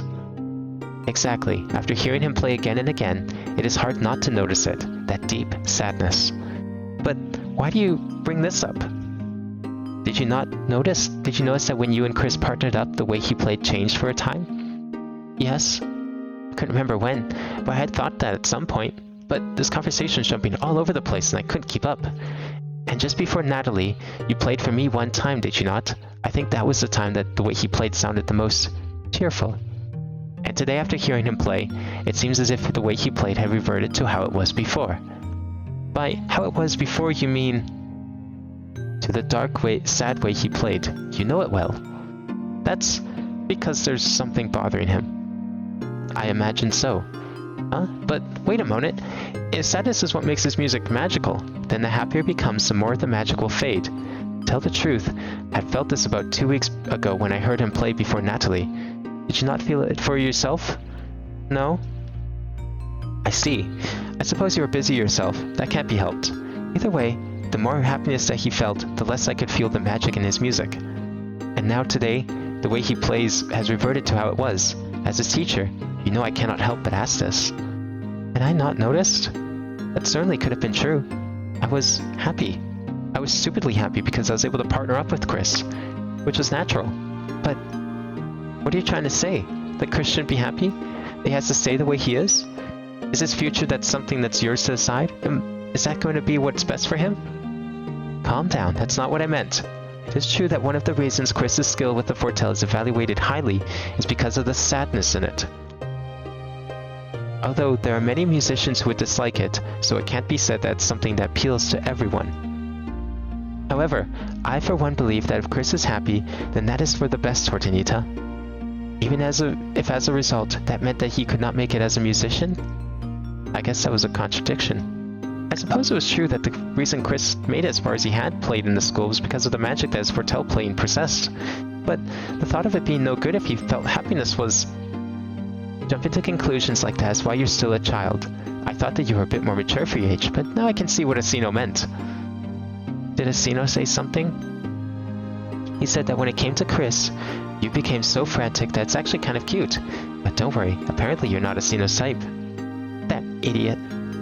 Don't be like that. Despite what you may think, he worries about you. He might not seem like it, but he's good-natured. He's petty, even more so than he thinks. That's an interesting opinion. Of course, I think there's more to him than that. Oh, but we're not here to talk about Asino, are we? About Chris's future? Why don't I tell you a story from the past? Another one? Why do you have to beat around the bush like this? Because you won't tell me what's going on, and yet you're seeking help. You just don't want to say it. And I think that I can help you. That's why we're talking about this kind of thing. Because you're not very honest with yourself. Would you be angry if I said I didn't want to hear it? Of course not. But you don't want to hear about me and my once broken heart? I'm sorry? I'm sure that Chris would enjoy hearing about it. What on earth are you talking about? Not interested? I've never told anyone about this. I won't mind in the least if you'd want to tell others. Very well, I shall take that as a yes. This is from a time when I was still very young. You're really going to tell me, aren't you? Didn't make any sense. How was I still here listening to this kind of story? At the time, I was far worse at the Fortel than I am now. Worse than you are now, but you're a teacher. That's not what I meant. I have technical abilities, yes, but that's all I have. That is the reason I cannot become a musician. Music I play has no magic. Which is why I became a teacher. I have no regrets, and besides, technical ability is the one thing I have. I am suited to teaching, and I enjoy it too. Anyway, may I continue? Yes. Long story short, I did not have talent. However, I had someone that I loved from the bottom of my heart. His name doesn't matter, I suppose. I loved him, but he did not love me. I tried to make it work, but I failed, and that night, I played the Fortel while crying my eyes out. And upon doing so, well, Everyone that heard the sound of my fortell that night showered me with praise. The sadness of a broken heart gave emotion to my music, and made it into something special. By that you mean... However, next day I was over it, and the way I played music had reverted to how it always was. Sadness isn't forever. It only feels like it might be forever at the time. However, when you're in the middle of something like this, you can't really reflect in such a way. But when you look at the bigger picture, it's just something to laugh about. But for me, the bigger picture is right here and now. The funny part is coming up next. Ignoring me, Miss Cordell continued to speak in her indifferent tone. I think it was the day after that. He came to me and said that he loved me, and that he was sorry for not being honest about how he felt. I was in a state of bliss. And then, the way you played lost its appeal? Is that supposed to be the funny part? In the blissful state that I was in, I again received wonderful praise. I believe that they said something to the effect that happiness flowed from the music I played. However, there isn't even a trace of that left now. I never had a particularly intense range of emotion, so unless something really big happened, there was never really much change in the way my music sounded. But there is a special kind of music that is found through happiness, even if it meant for Chris that he would lose the thing that currently gives appeal to the way he plays. I cannot help but feel that you would create that, Tortinita. It's impossible for me. What is? I can't say. You don't need to. However, you need to think long and hard about what you think is impossible and why you feel that way. It's just impossible. Very well. In the end, it's you who decides that. I will speak no more of it. However, allow me to say one last thing. I think that you may be capable of making Chris change in a way that's for the best. Thank you very much. I gained just a little bit of confidence from those words, but Miss Cordell knew nothing of my sister or the illusions that Chris saw. It was hard to feel a sense of reality from her words because of this. I don't know anything, not about Chris or the problems you are facing, but that means there are some things I can see objectively. Miss Cordell spoke as if she could read my mind. How could you tell that? A lot of things become apparent when you get older. Oh, okay. Thank you for saying that. It was just a little, but I felt a little more cheerful. Miss Cordell said that even I could do it, that I could change Chris. I felt that now. I could listen to what she was saying with a more positive attitude. That's the rest of the story. But what happened with him after that?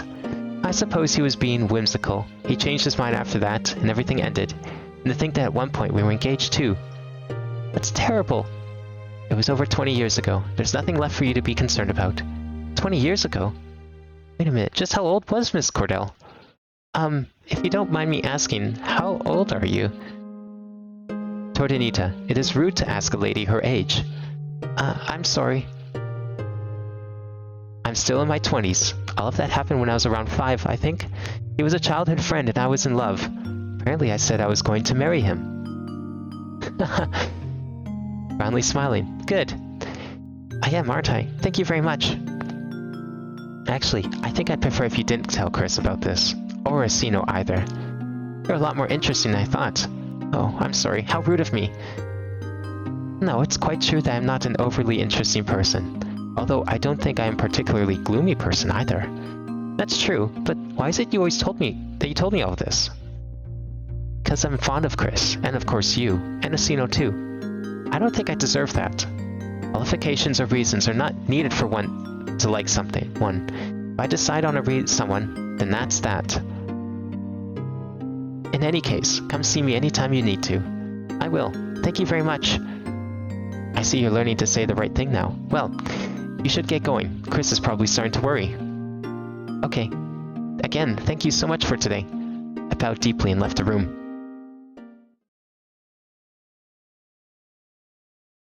So is magic real then? Thanks for waiting. Looking at the clock on the practice room wall, I realized that about 30 minutes or so had passed. Oh, welcome back. Well, we don't have any time to waste. Let's get practicing. I can't tell Chris about what we had discussed, so I decided to be a little pushy. It ended up being a while, huh? I guess so. It got a little complicated. You look like you had a good time, though, all things considered. A little. Anyway, practice time. I wasn't faking it, or pretending. Right now, for the time being, I felt I was happy. I doubt I would be able to forget the words Miss Cordell said to me anytime soon, or the unexpected side of herself that she showed me. I think that you may be capable of making Chris change in a way that's for the best. I wholeheartedly felt like I wanted to believe her now.